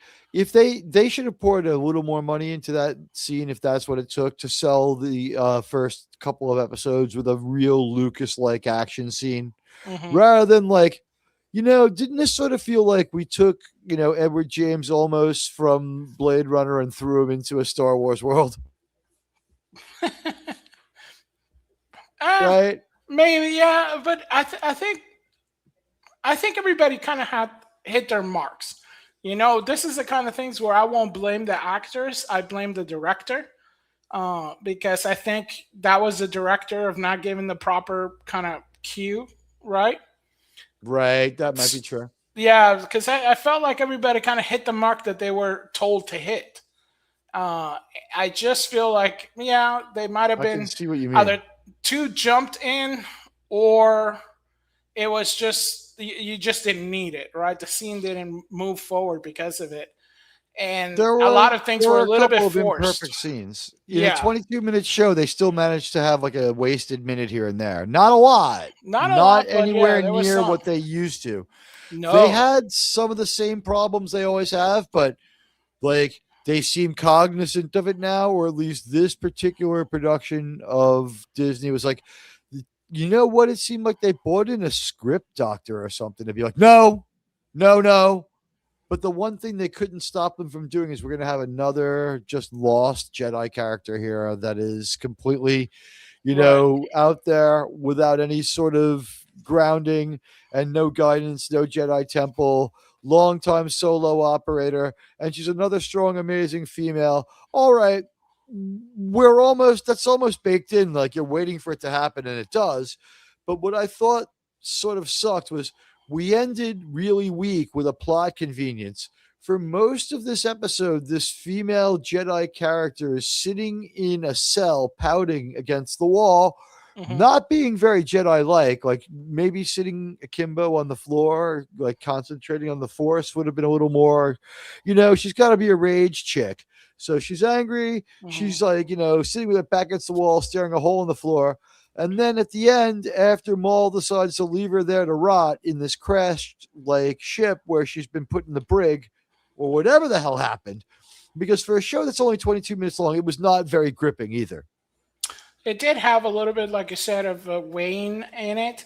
And don't forget, she was in two cells, one in the police thing and the other one there, pacing but I can give them that if they say that, well, that's because she's so, she's in between the dark side and the Force type deal, whatever. I just didn't appreciate the lack of mysticism in this. That's what I was showing. So that's the city that they're showing. This is the. That's the best thing you get it. Yeah. Janix. Okay. Janix. So it's not Corellia. No. Or is that the name of the city on Corellia? I don't know. This is the their location is Janix. Janix. Yeah. We'll leave it at that. World animation develops cityscape. So begins with a Spanish story, but rather in set, which meaning like Janix, capital city, mixes so I guess the planet is Janix. And the city they is just spelled- capital city, I guess, right? They spelled capital wrong. They spelled it the way you spell money. This is the Star Wars official site. So What I love is you it's can't have them do capital. Star Wars official site. Just it's the American language. Capital with an O is What? the That's capital. just Capital with crazy. an No A way. is money. That's just, Yeah. It's their money city. It's the New York of it's the city that runs the planet. That's on the other side. It's got a really bad housing project all around the White House. Hey, the long range scanners are going off, and the man who tuned these might be responsible for them being so efficient. Admiral Teag, incoming super chat. We have from my friend Sean Carter. He's co-host, panelist, and co-host on the Star Trek show on Saturday night, saying, "Hail, Admiral Teague, sir! I just saw the IMDb page for United. Dare we hope? Anyone could have made it. Let's give it a couple of days and leave it up to see if Mike Sussman claims it. Now that it exists, it doesn't go away, but he can claim it, and we can see if he builds it out, and we can see if it has CBS Paramount watermarks on it. All of that's going to be very exciting and worth a show. We're going to switch from reviewer mode to interviewer mode in a couple of minutes as we finish up here. My final thoughts on Maul are, it has promise. Like, I didn't hate watching this, and I don't mind the idea that I watch episode 3. It's sort of like dating. It's a make or break episode 3. It's got to let me touch it on the outside of the shirt. At least if it wants episode 4, maybe we throw a force use in here, like to a greater degree, or maybe we have someone other than a dishonorable criminal type show up to sort of, wow. That's ridiculous. I mean, obviously, there's only a couple of reviews. What did you like? What were you just like waiting like for the moment of eligibility? It's like, I'm gonna get the best screenshot. Or did you make this? No, this is X. This is X. They're already posting. Maul, Shadow Lords, 100%. Who is discussing film? Huh? Do we know discussing film? Is it someone we know? It's just somebody. It's a site that posts all kinds of, all the time they put like news and stuff. It's kind of like one of these sites that, as soon as something goes up, they put it up. This is a show that could go either way. Yeah, it actually very much go either way. Completely. I mean, like you said, the whole starving Jedi is kind of depressing in a sense. Why do we keep having so many Jedi after Order 66? That's also a thing. The most ineffective military operation of all time, next to the Vietnam War. That's what it feels like now, right? It was just to justify Operation Cinder. Oh, yeah. No, I'm sorry. That's the Emperor dying, right? Never gone. And the other thing that bothered me was after the weird Edge talk now, maybe the excuse is that the ship they're on crashes, but Maul leaves her in that cell. She stares at the floor, and there's a hole there in the floor that she's been staring at for a real long time anyway. So the answer was always right there. She was just not looking 1 foot to the left, or it's from the crash. We're left to figure that one out. But she then sees that the hull is compromised, and she uses the Force to shove a whole ass engine out, which fits with our definition of the Force. It's not killing us, but she pulls off a very powerful Force user act of brute strength. It's not like, Force Skype. Well, the worst thing ever would have been like, imagine if she had Force Skype with Yoda and be like, give up your shirt, because that's their vision of Yoda. There she is. She's our thumbnail. So she is a Twi'lek. She's a red Twi'lek. I have not. Did we see a red Twi'lek maybe in the redo of Return of the Jedi? I feel like we've only seen my friends call her a Pepto-Bismol color. She is sort of Pepto-Bismol colored, or the color of some kind of any kind of antacid. And sorry, don't worry about it. It's totally fine. We have a plot convenience escape at the end, so we'll find out what's going on with that. But I I don't think, know. yeah, they probably. Do you think you probably let her go because she's gonna, leading her to the dark side? Because if you notice a little bit, she does kind of get a little reddish. Like her tone kind of changes a little bit in the I didn't catch like that. from one episode to the other. Sean thinks that she might be an American Guardian, which is our safe term for us for the tribalists who lived across the Great Plains and other parts of America before the Spanish came here and civilized it. Uh, It's not our fault about New York, but at least I guess the Dutch paid like $28. What does that buy in New York now? My God. I'll take four Snickers, please, sir. I think, yeah, with Madani, you have. Oh, Is that your Maul? Wait, is that Madani the Maul Dammy, little guy in the suit? the little criminal guy in the suit. The little criminal guy in the suit. That could be it. I do feel like there's a high chance that he'll turn out to be a criminal. You know what, Fletcher, you and I, we've known each other for like a long time. We haven't done too many interviews together. We've sat in a bunch of panels together where we reviewed stuff and didn't do a lot of like inter-talking, but I've known you for a hell of a long time. You've always been like a good friend, a supporter of the channel on and off. And like, whenever I've tagged you, you've been cool about it and stuff like that. And you're very supportive with the banter and had some of the best walk-ons on this show's history. So I'm glad to have you back. And man, like, catch everyone up on you for a minute here. Oh yeah, it's sure. I mean, I've been traveling a bit with the family and just hanging out. The funny thing is, my wife got me into the YouTubes because I didn't have that much time for camaraderie with friends. So she's like, "Well, why don't you talk to your what she calls them fake interflex friends?" And I'm like, all right, sure. So I started helping a few channels and got to know them and stuff. And weirdly enough, sometimes made it on screen, mostly by accident, because most of the time I'm just, helping out in the back. But sometimes it's like, well, I got to do this and then hop on. And I'm like, okay, I can talk. So it's funny that I've got thrown into a few of those. We've seen you hop on, I guess, the most with Paulie, and I always love when that happens. I've lurked for a few of those sessions. We've questioned a few of Paulie's takes here on the show, but he's like those classical liberal things that he's very he likes the very artistic things.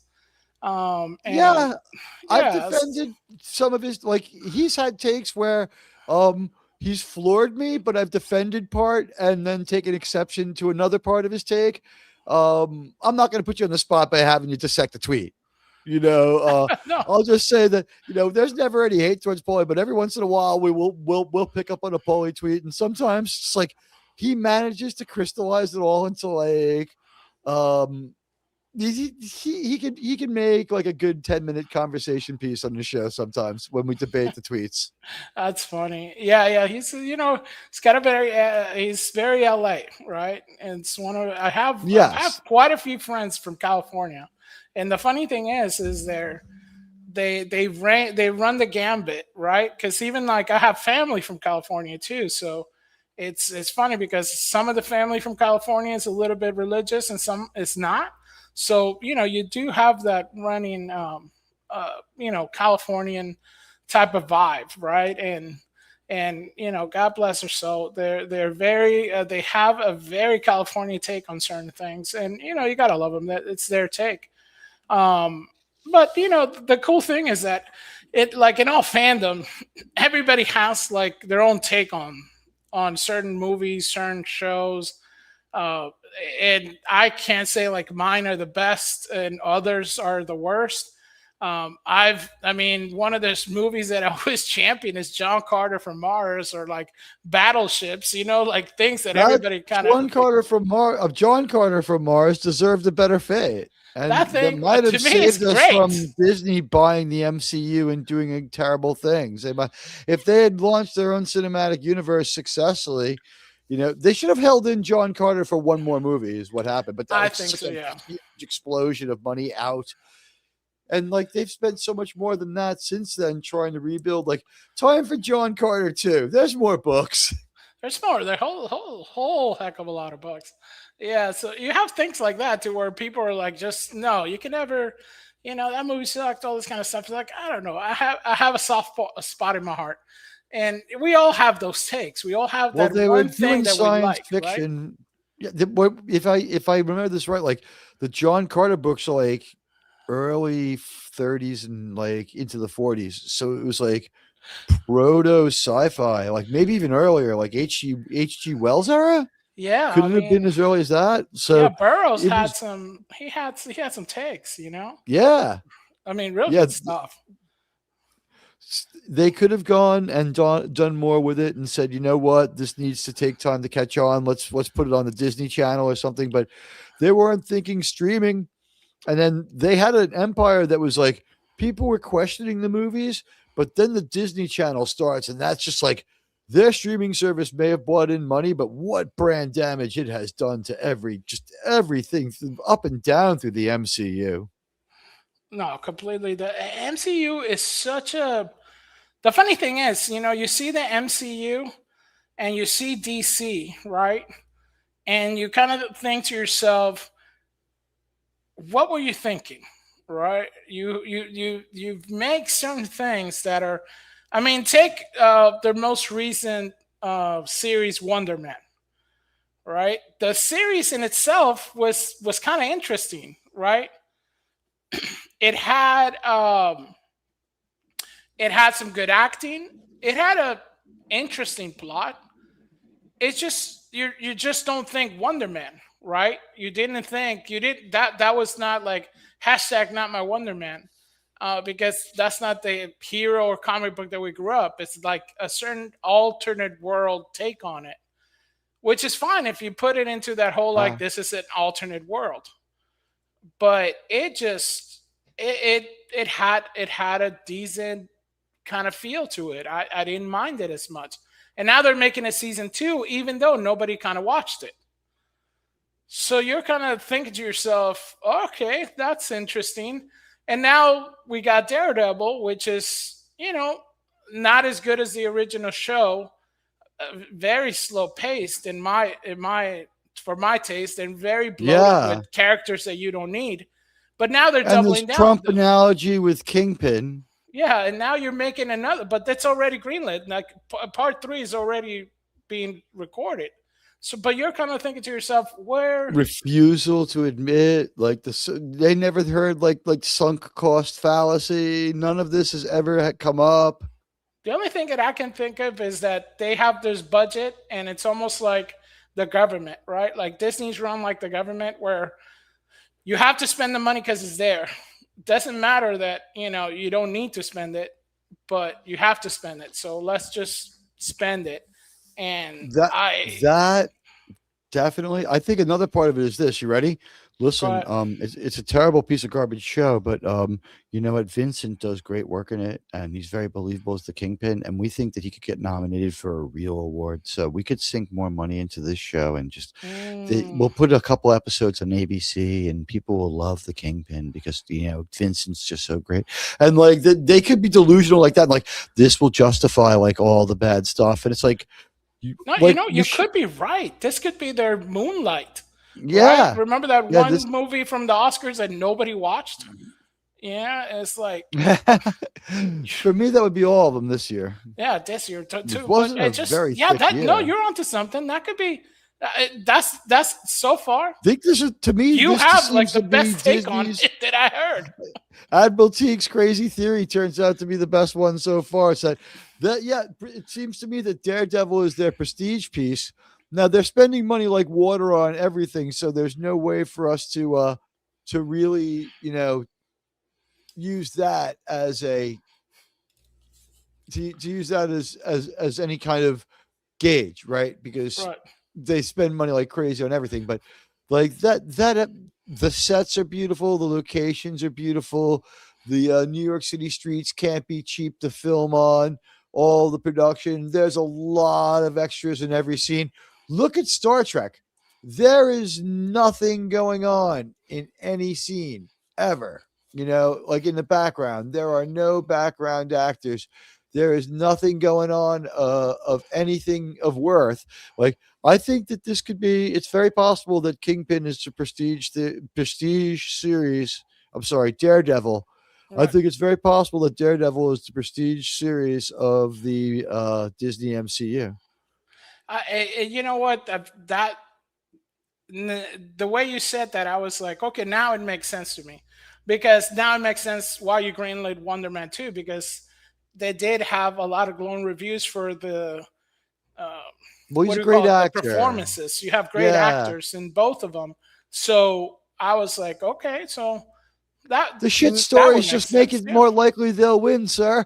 yeah, that it just yeah, it's kind of crazy. Just you this is Marvel, and they had the alley oop because they already had She-Hulk, and then they were already had like the girls kind of thinking about doing like like a girl Avengers. You could have easily done West Coast Avengers, with so it was all there, but I guess that was too Yeah, easy to that do. So I don't know. I think that they have it in their heads that the Kingpin, as played by Vincent D'Onofrio, is a premier character doing premier work, and that he could get nominated for like a real Academy Award, not a real Academy Award, I'm sorry, a real Emmy. He could get nominated for like a real award, something other than a Saturn Award for what he does. And Vincent D'Onofrio will walk up there and accept that award and look like $1,000,000, and it won't be the first time he's been nominated, because I think he got supporting for Full Metal Jacket, and he's done other great work. So, when he walks up there, he'll be a guy who's won Emmys for Special Victims Unit, or was it Criminal Intent? He was in a Law and Order show. Oh, that was great. I loved him in that. Wasn't it weird when you saw the Jurassic Park movie with him and BD Wong, and they're conniving together, and you're like, wait a minute, are you guys going to fix evidence? Like, why the fuck why are the dinosaurs in the precinct? Captain Benson is never going to stand for this. I couldn't stand him in that one. He's such a great actor to just make him such a it was Those movies are unfortunate to say bomb-proof, the least. though. The worse they get, the more people go to see them. They're totally bomb-proof. Oh yeah, you do have some of those movies that are well, look at some of the movies that are coming out recently. They're done just to get a little bit of charting, right? They don't put really much thought into the plot, or any kind of moving mechanism. They just want, we're going to include all these characters and just blend it all together and just serve it to you with some soundtracks. Definitely, like I said, add them to the roastery. They're definitely in our press, because farther that away than any human beings have ever been from the surface of the earth. Yeah, and we've I think a lot of my roastery group, it's about a few hundreds of us that cover a roastery group that we're together. My wife's doing it right now, and we've been adding their names on it, because and coming back, that's a challenge. A lot of things can go wrong, so yeah, we got to keep them prayed up. It's speaking to your other passion, Catholicism, something we haven't had a chance to talk about. We've changed popes since the last time you've been here. We've had some interesting stuff. And let me put Fletcher's channel in the chat again so that you guys can see it. He does a great job. It'll also be in the description of this channel so that you guys can subscribe for this broadcast. You can just go to the box and the one thing you don't want to do is read the transcript, because Admiral Teag says so much. It's 60% of every program. But first thing I guess I would ask you, between you and me, I thought that Pope Francis was like this enormously positive guy who made me feel good about going to church. Like, we lost him. That really hurt. Yeah, it was. I mean, all over the world, it was so hard hit. I mean, I remember when people coming up to my wife, because when Francis became Pope, a lot of people were like, oh, because, you know, it was my father was born in Argentina. So people were coming up to my wife and it's like, wow, the Pope is from Argentina. The Pope is from Argentina. It was such a huge thing to have a Pope from America. Well, let's remember, Pope Benedict might have ended up in Argentina if he'd done one or two more things wrong. So we can still have fun with it. But he was not the most popular or unifying Pope. I guess he might have been the guy we needed at the time. I'm not going to criticize a former Pope, but the one-time Pope, the only ever Pope Emeritus, he was a weird guy. We'll leave it at that. Oh, that's so. I actually have a soft spot in my heart because my wife's fluent in German. So okay, I mean, all right. So he can sing beautifully. I'll give him that. He was one of the most beautiful. Well, singers actually, he and was a composers of great church writer. music. Yes, he was an awesome writer. Kind of like it's funny because my mom, she's from Brazil, so to her, she loved him, but it was like he was the scary Pope, right? Because his face was always so stern. He was so German, right? And it's just like John Paul II, when he spoke in English, he sounded like Dracula.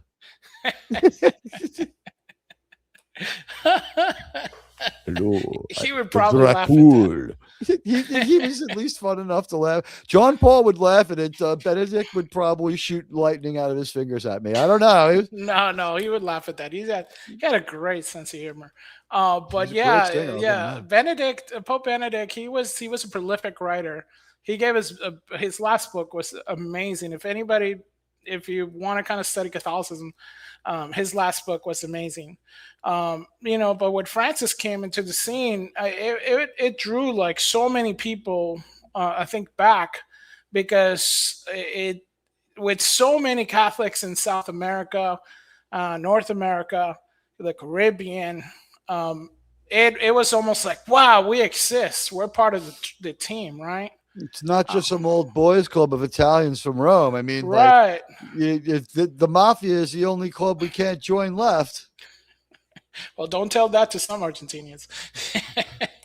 There's, of course, no mafia. It's good for movies and stuff like that. But the idea that an actual organized crime family of Italians could actually exist.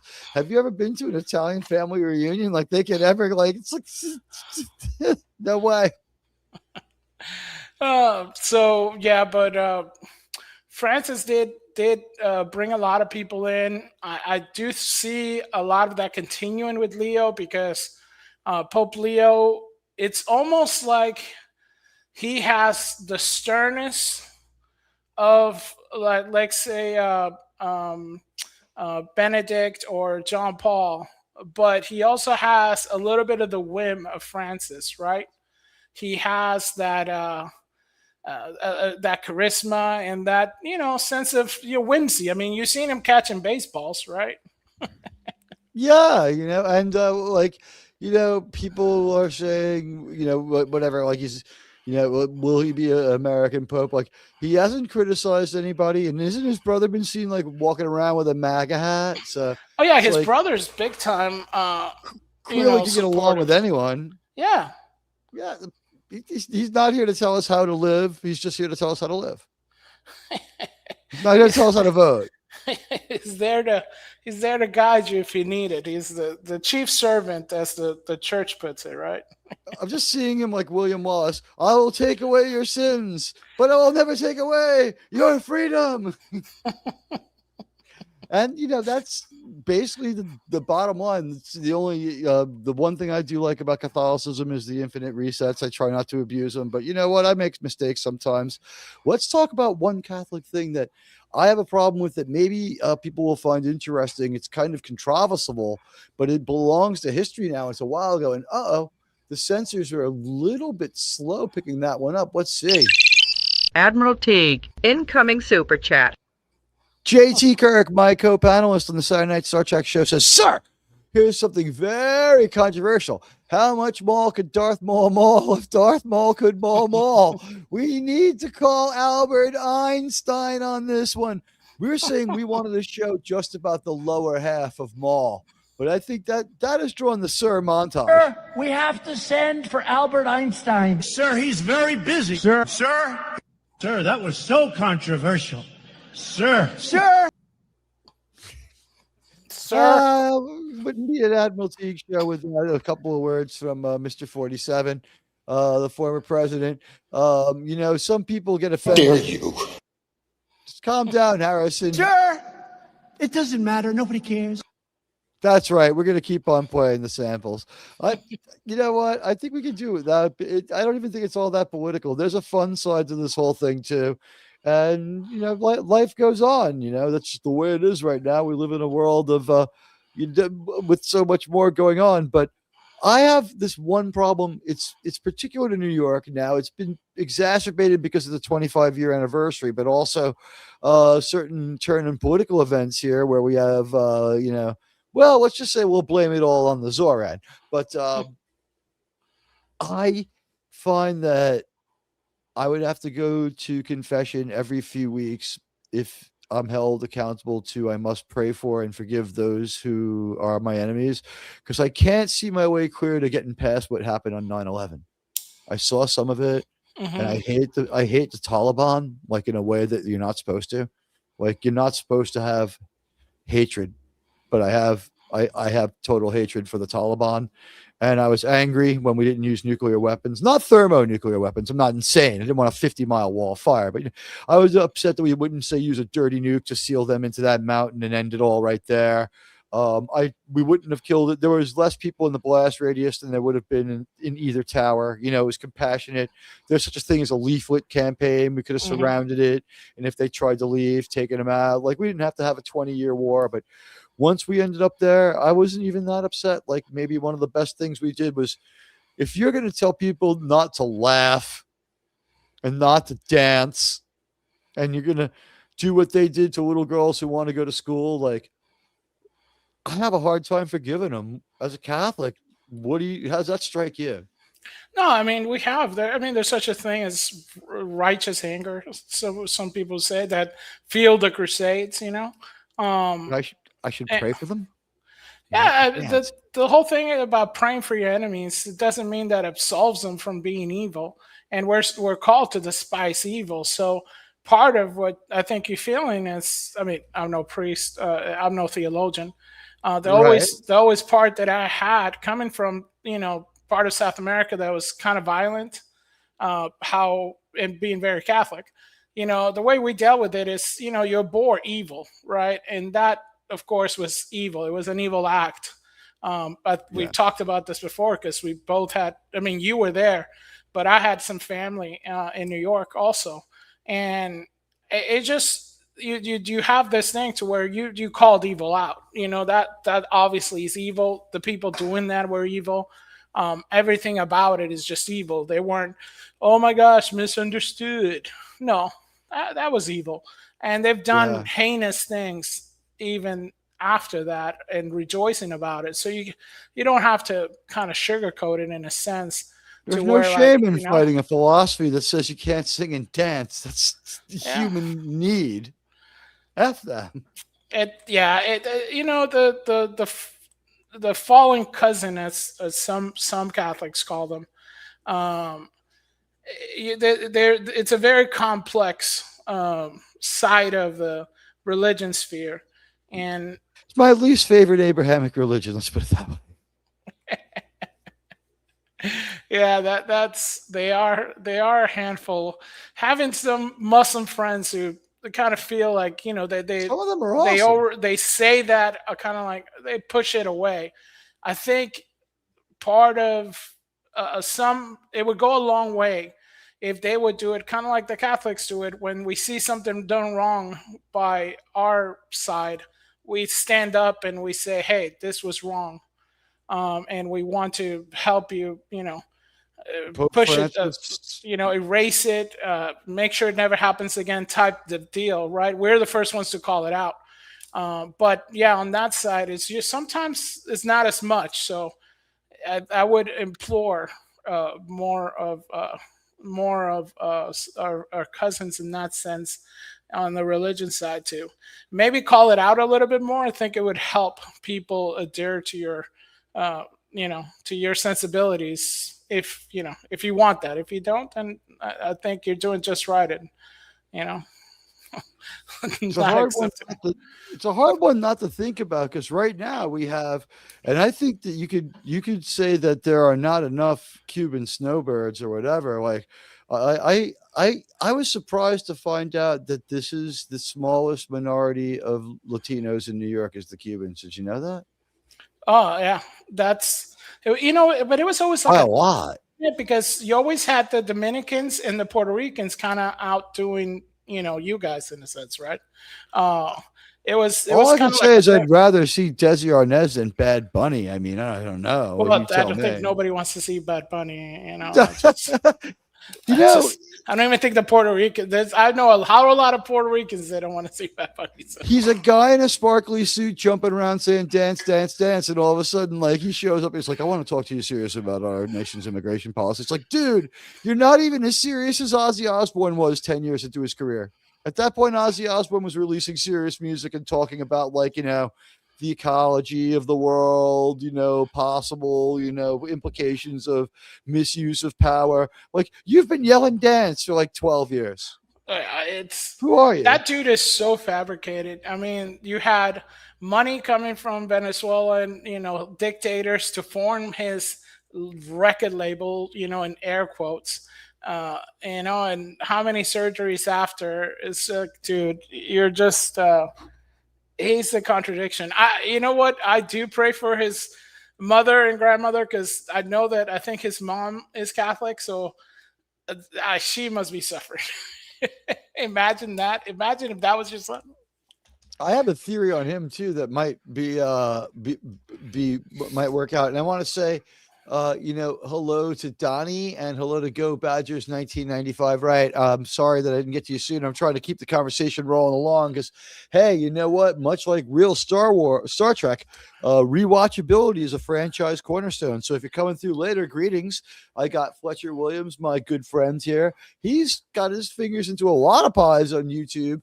We were just talking about my great ongoing problem as a Catholic. So, you know what? I'm not going to go confess that one anymore. I don't fucking feel bad. You're right. You helped me get through that one. You should have a podcast. Whatever you feel in your heart, that's between you and the priest.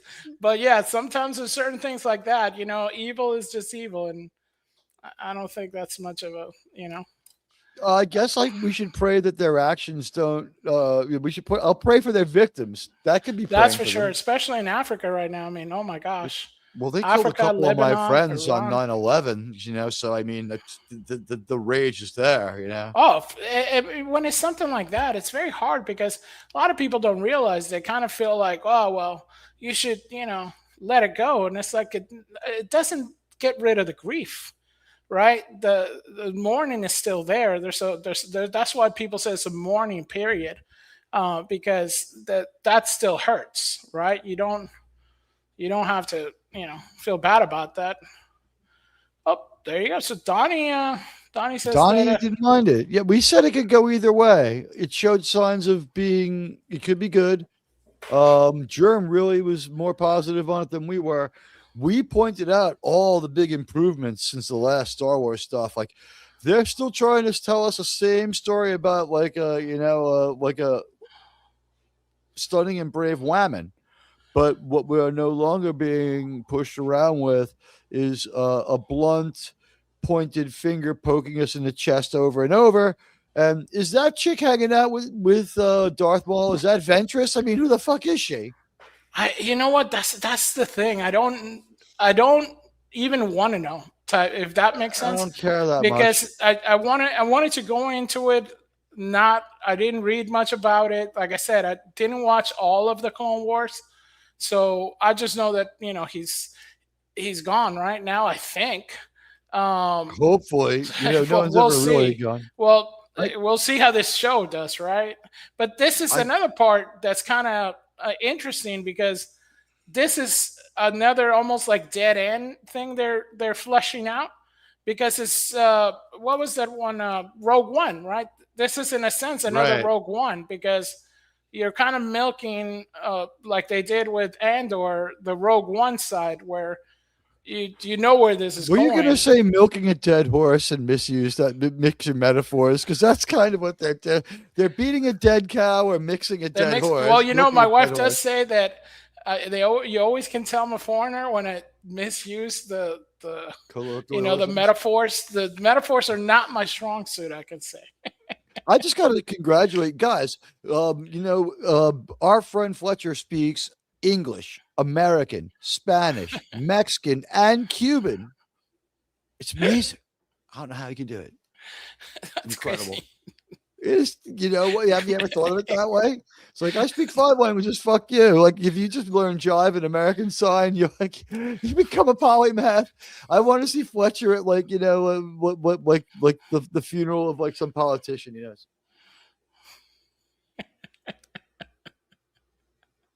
Doing the whole thing. Am I going to be like that lady who doesn't know sign guy. language? Remember that lady who did who was doing Which the sign one? language for the It's sheriff happened department? a few times.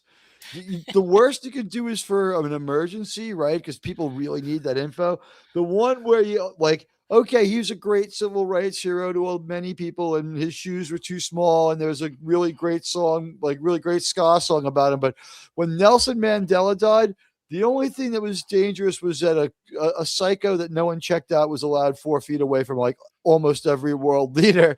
He could have pulled out a fucking gun and just whacked anybody. But that one turned out to at least be funny. You can get the real transcript of what happened to Nelson Mandela's eulogy later. Like nothing, fuck you, nothing from the people while Obama is speaking. It may even be an improvement depending upon your political point of view. I mean, this road's flooded out. Don't go this way, and the person's like apples. That's pretty evil.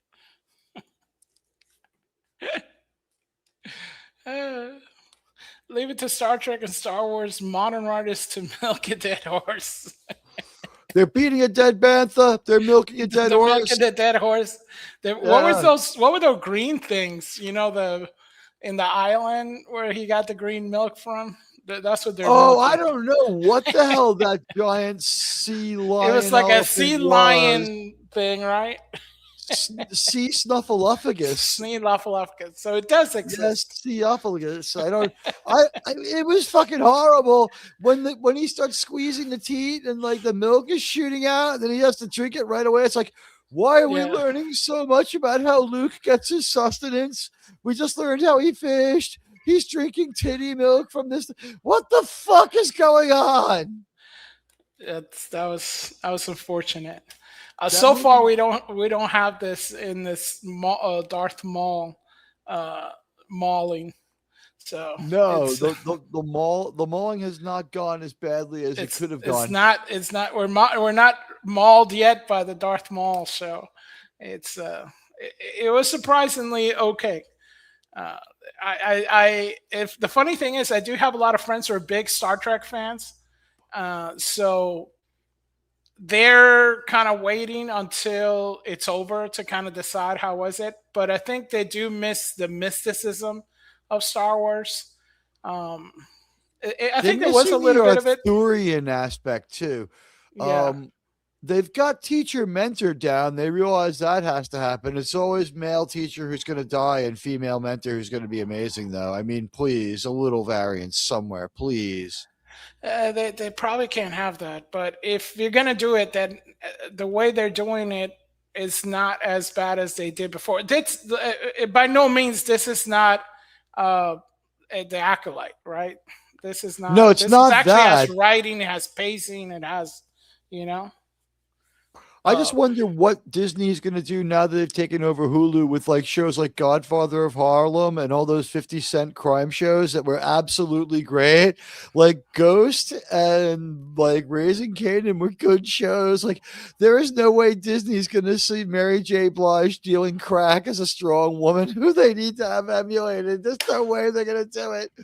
I hope he gets distribution somewhere else. Those shows were great. It's interesting what they're going to do because I heard that they're going to just kind of dissolve Hulu into Disney Plus, which doesn't really make sense because it kind of destroys Disney Plus, right? I would put Disney Plus as kind of like a offshoot, kind of like on the side. For kids, this is Disney Plus, but some of the shows on Disney Plus are not kids. You know what? You can just split into 2 landing zones for 2 different apps. You can have like some form of cross mobility within the apps built in, but like you can just have 2 different apps. So it's like I'm turning on Hulu. I know I'm going to see Raising Kanan with a crazy story by 50 Cent where like they're going to kill some people and sell crack, and it's going to be wild and fun and nothing like the world I live in. And, my kid is going to be in the other room being instructed on how he should be trans by Dave Filoni with the leftover Dio song lyrics. I mean, the lack of creativity is kind of hitting. The one thing I noticed was they didn't break out of the Dio song thing. Not yet.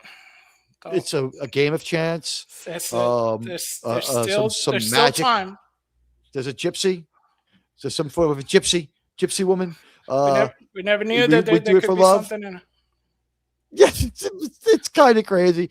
We'll find out what happens with it down the line, but let's see.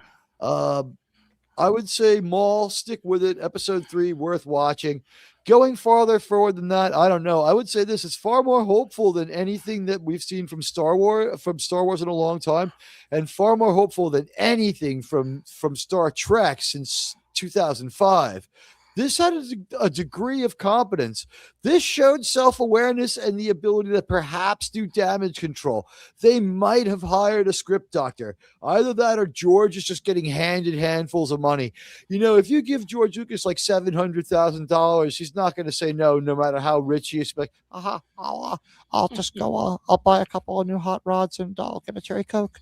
And like, they'll be like, George, we need to brainstorm with you. We're making this show. It's definitely going to be like this anyway. We don't give a fuck that much what you say, but how can we make it less terrible? But I don't think you should go that far in those places, or whatever it is he tells them, and maybe he can help it. Maybe he's helping out a little bit.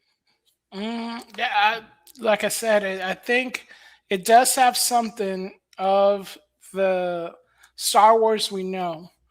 And it does have some action. It has a little bit of intrigue. It did kind of tug a little bit at you, especially when like the last scene of one of the last scenes of the second episode with the Jedi Master kind of disappearing and being there. So that I like that. They got me there. So it did tug on a few Star Wars heartstrings. So in doing that, I think they were successful. I do like the fresh animation style. I thought that some of it looked like shit. I thought it was uneven. How's that for? Some of it did look I good. agree with you on that because my friend's a cartoonist, and this is what he said. I think you will agree with this. He said some of it looked like it was like an art painting done tastefully, and some looked like Maul had gotten like a face painted at the carnival. Yes, and also like it wasn't just Maul. Also, when we saw other characters, NPCs, and our hero Jedi chick, there were times where she looked like shit. But she looks a little frumpy sometimes. Sig Volson says, note, pop culture is dead. There is no recovery for our beloved IPs. The agenda is always going to be foremost as they desecrate the corpse of pop culture. There's definitely going to be some message in this one. The thing is, can they tone it down to light social commentary in a couple of episodes instead of having it be the driving force? We at least, we don't know if they're going to be able to get away from that because, again, as we ended episode 2, Strong Women was starting to come out a little. We were getting into Batwoman territory here. But the things that, Fletcher and I noticed that were different and better, no terrible lack of music, no empty spaces between the words giving you too much time to think. If anything, the music moved the narrative along. At 22 minutes, that still could have had 4 minutes cut out of both episodes. I would have gone 8 or 10. You're very generous on that one. This managed to be boring. I think that since they bought the music, use it more to keep it going along. At best, Miami Vice Star Wars, we've got MTV Star Wars, 2 ideas in the same fucking era, God forbid, mix and match some of that great John Williams music, show people some Jedi combat. And this whole thing doesn't make sense because they would know who Maul is, and they do. They're not going to tell the Empire, even though they should. They're in over their heads. They know it. It's not registering, and they're finding ways to not make excuses or address it. They need to have these characters have a heart-to-heart with themselves and us, the audience, in a way that makes sense and is not like, hi, I am so-and-so. Backstory is frustrated because on your ass because of this. Where is the head of the rebel leader? You know, like, we don't need that. We don't need that. We need something a little less frustrating and a little less ridiculous as far as that goes. But can they do it? You know, that's the question. This one is not yet disqualified, whereas a lot of other times we see just disqualifications really soon, really quick. Really quick. It's, you know, sometimes we're given like a lot of gobbledygook, but this one, it doesn't have that standardized modern writing trope where everything is exposition. I mean, if I could take the writing of this and add it to Daredevil, I wouldn't mind, because that would tighten the heck that up. My question is this: are they getting away without having to rewrite the characters because they've been launched by Lucas, right? Like, there's only one character that they're really working on. However, people were talking about the Artemis probe. We have someone here sent us a special message. You know, President Nixon sent a message to the crew of the Apollo. As so, our president has sent a message to our audience. It's for everyone out there. Here he is. Let's hear what he has to say. We land on the moon to go to Mars, and that's what we're doing with the moon. Sir. All right. Let's hear that one more time. Sir, we land on the moon to go to Mars, and that's what we're doing with the moon. Sir. All right. I thought that was really refreshing to hear from the president on that one. On the Mars. Let's do it. Yeah, it's funny because didn't Elon Musk today? He was. I saw his friend posted something like one of those like old Popular Mechanics. A lawnmower that has like a kind of like a cabinet to it, so it looks like it could be in space. And he's like, "Yeah, we should get one of these in Mars." And I'm like, "Well, don't you got to get the grass first to do that?" But yeah, we'll see. You had to be there, I guess. No, I mean, I agree. I was looking for was, as we talk about the Artemis, I saw one really weird comment. It comes from a really weird commenter, someone who's always known for their weirdness. And since, like, you know, I take this for granted because I see this all the time. I didn't realize the virility that's come around the virulent nature of how Tim Russ tweets. I think his tweeting leaves a lot to be desired. I don't think he has gentlemanly nature. And I thought this one just showed ignorance. You ready? Pilot of the Artemis. He has made history. Ask Rock to help you write that. Choke on it, Trump MAGA.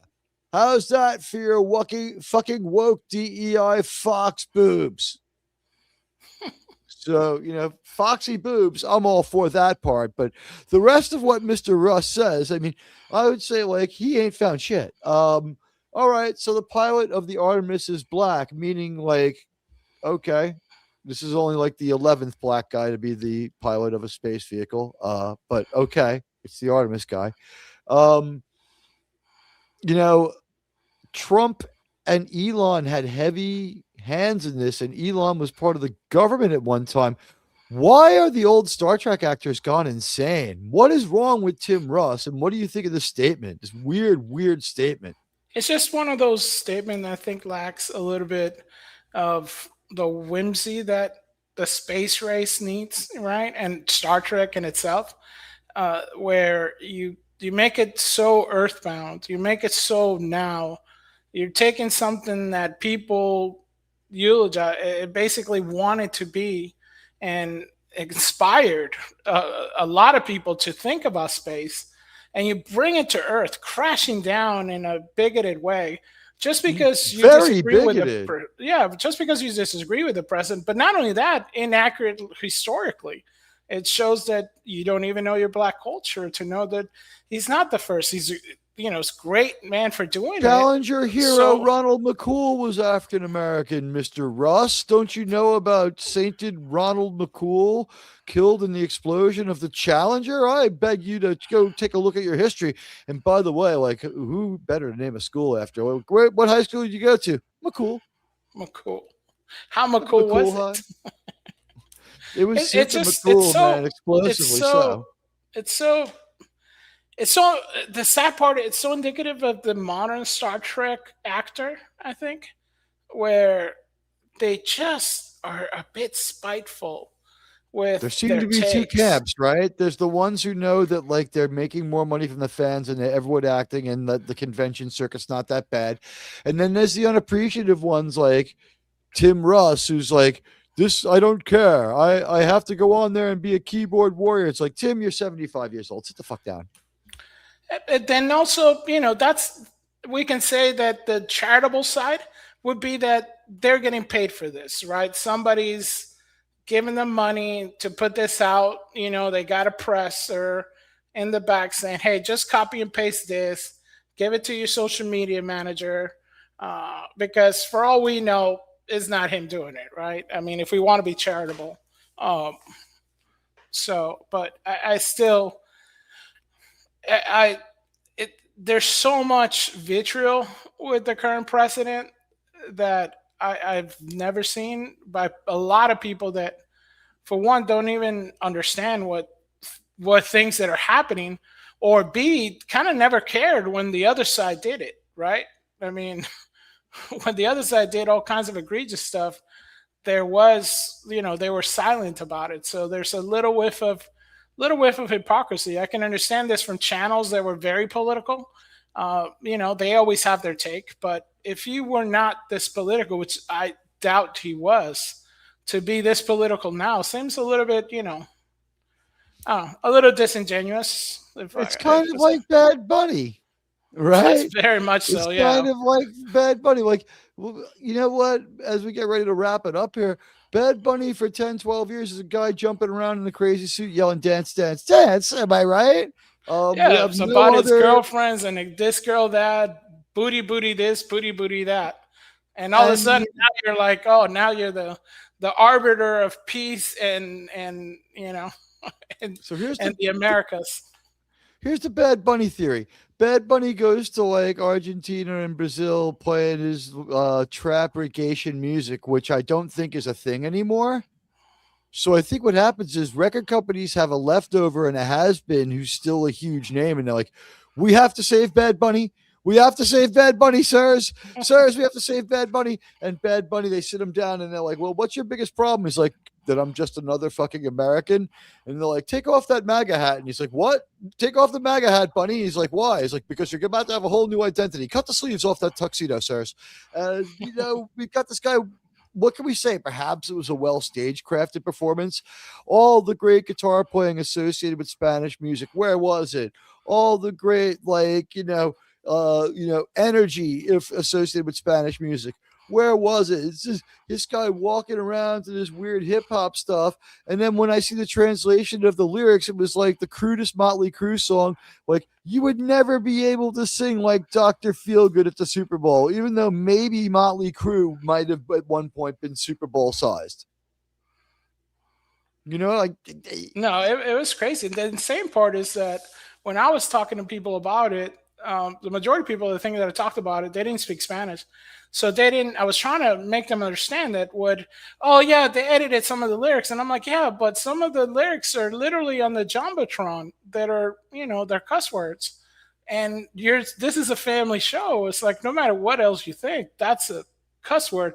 And it's okay to be in a family show that kids are watching just because only the Spanish kids are going to understand. I mean, that seems kind of as a Cuban, I do think that there should be special rules and exceptions for Spanish people, but only if we're from Cuba, and only if our feet are wet as compared to dry.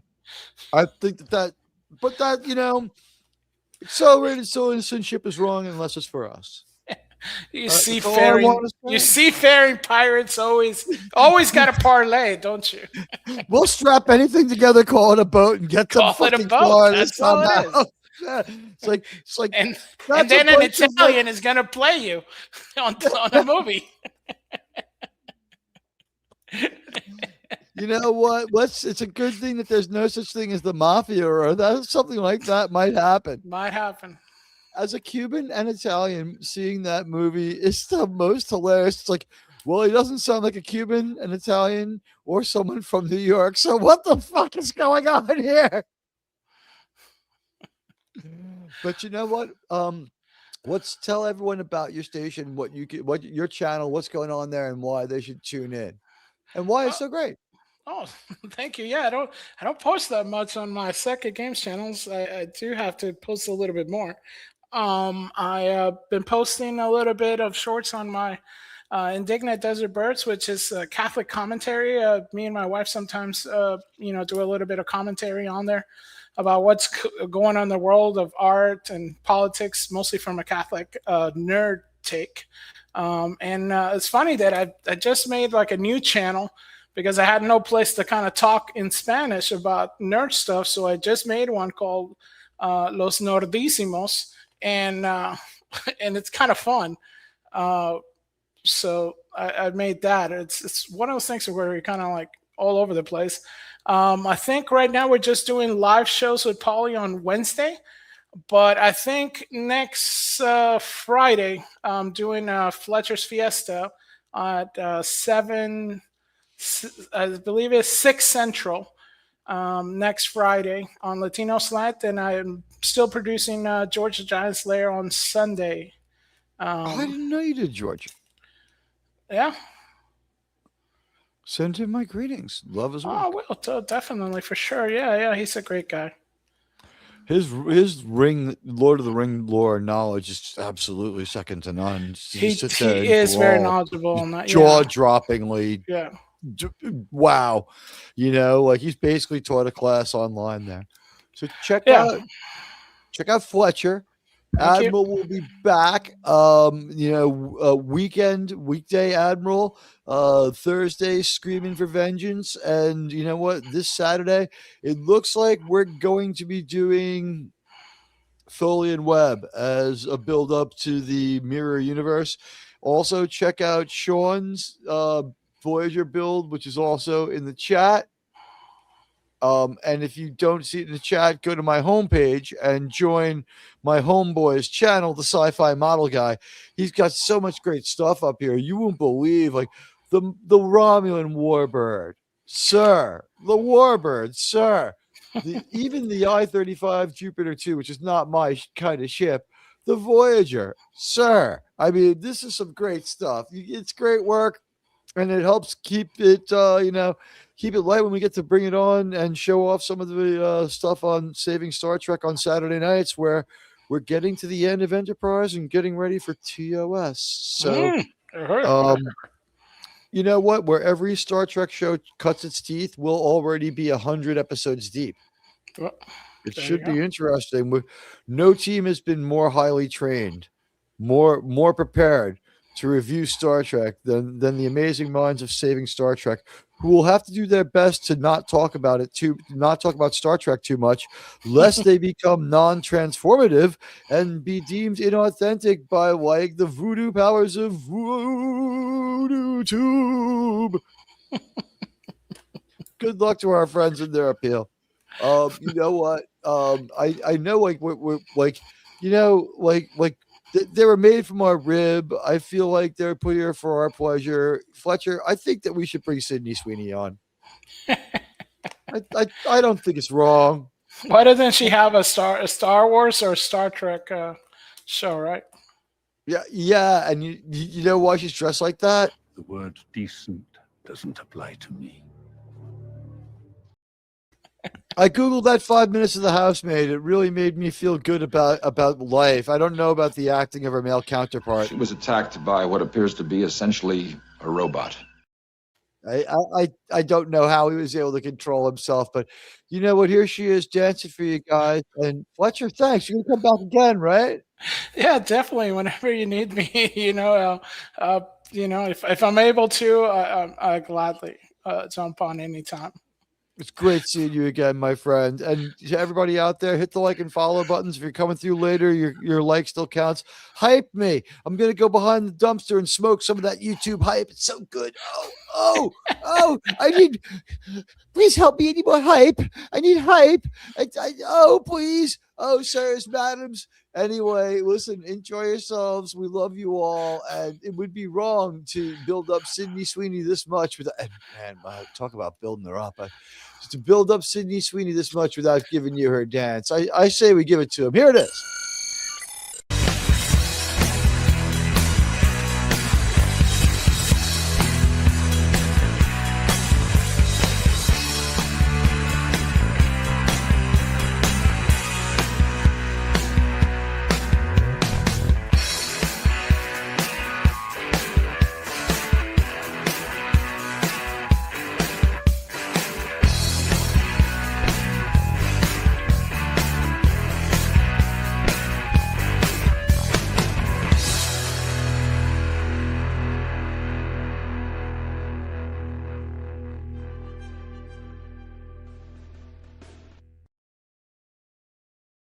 Before we go, I just want to say Saving Star Trek is brought to you by the music of Jerry Goldsmith, the genius of Gene Roddenberry and people like Mike Sussman, sometimes the idiocy of Alex Kurtzman, and the generosity of Star Trek fans like Sig Voldeson, RRTNZ, Sean Carter, and JT Kirk.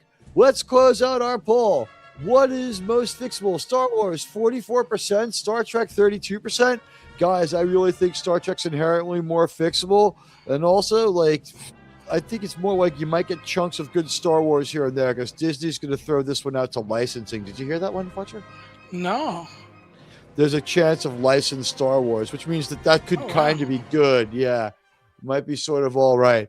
But we got 25 votes. Star Wars, 44%, most fixable. That's hard to believe because you would really need another royal line like the Skywalkers. There was an Excalibur Arthurian element in that was just baked in. I don't know if you could do it without that. I mean, it's just not Star Wars without that. I mean, I don't know. There was a lot of fandom, not too much to make it worthwhile, but Andor did have a good flow of people really admiring it. If it was made for a reasonable budget, that could have actually been a winner for them. So there is a little bit of hope in maybe some alternate type of filling around. And don't forget, the Mandalorian first season, if they would have kept the same kind of fistful of dollars type of move, instead of tanking out by episode 4 where they start nerfing the character. But you know what? Before we go, Admiral Teag, incoming super chat. I gotta thank my friend Resolute Germ for this generous 99-cent super sticker. I hope I don't accidentally put him in timeout. But you ever try to highlight the super chat and you highlight it on YouTube by mistake? It's like, do you want to kick this person from chat forever? It's like, no. So, what's most fixable? Star Wars, 44%, Star Trek, 32%, MCU, 4%. No one thinks it can be fixed. You're all awesome for liking the stream and seeing the results and voting and being part of our channel democracy. So, RRTNZ joins the Helena Rubinstein Foundation and others who have funded this educational and very enjoyable Star Trek chat with all of you. We'll be back maybe tomorrow afternoon to hang out for a while on Friday. Maybe I'll see if some of the Brits are around. We played Sydney Sweeney. I don't think there's anything else to do but paraphrase the great Ozzy Osbourne and say, I love you all.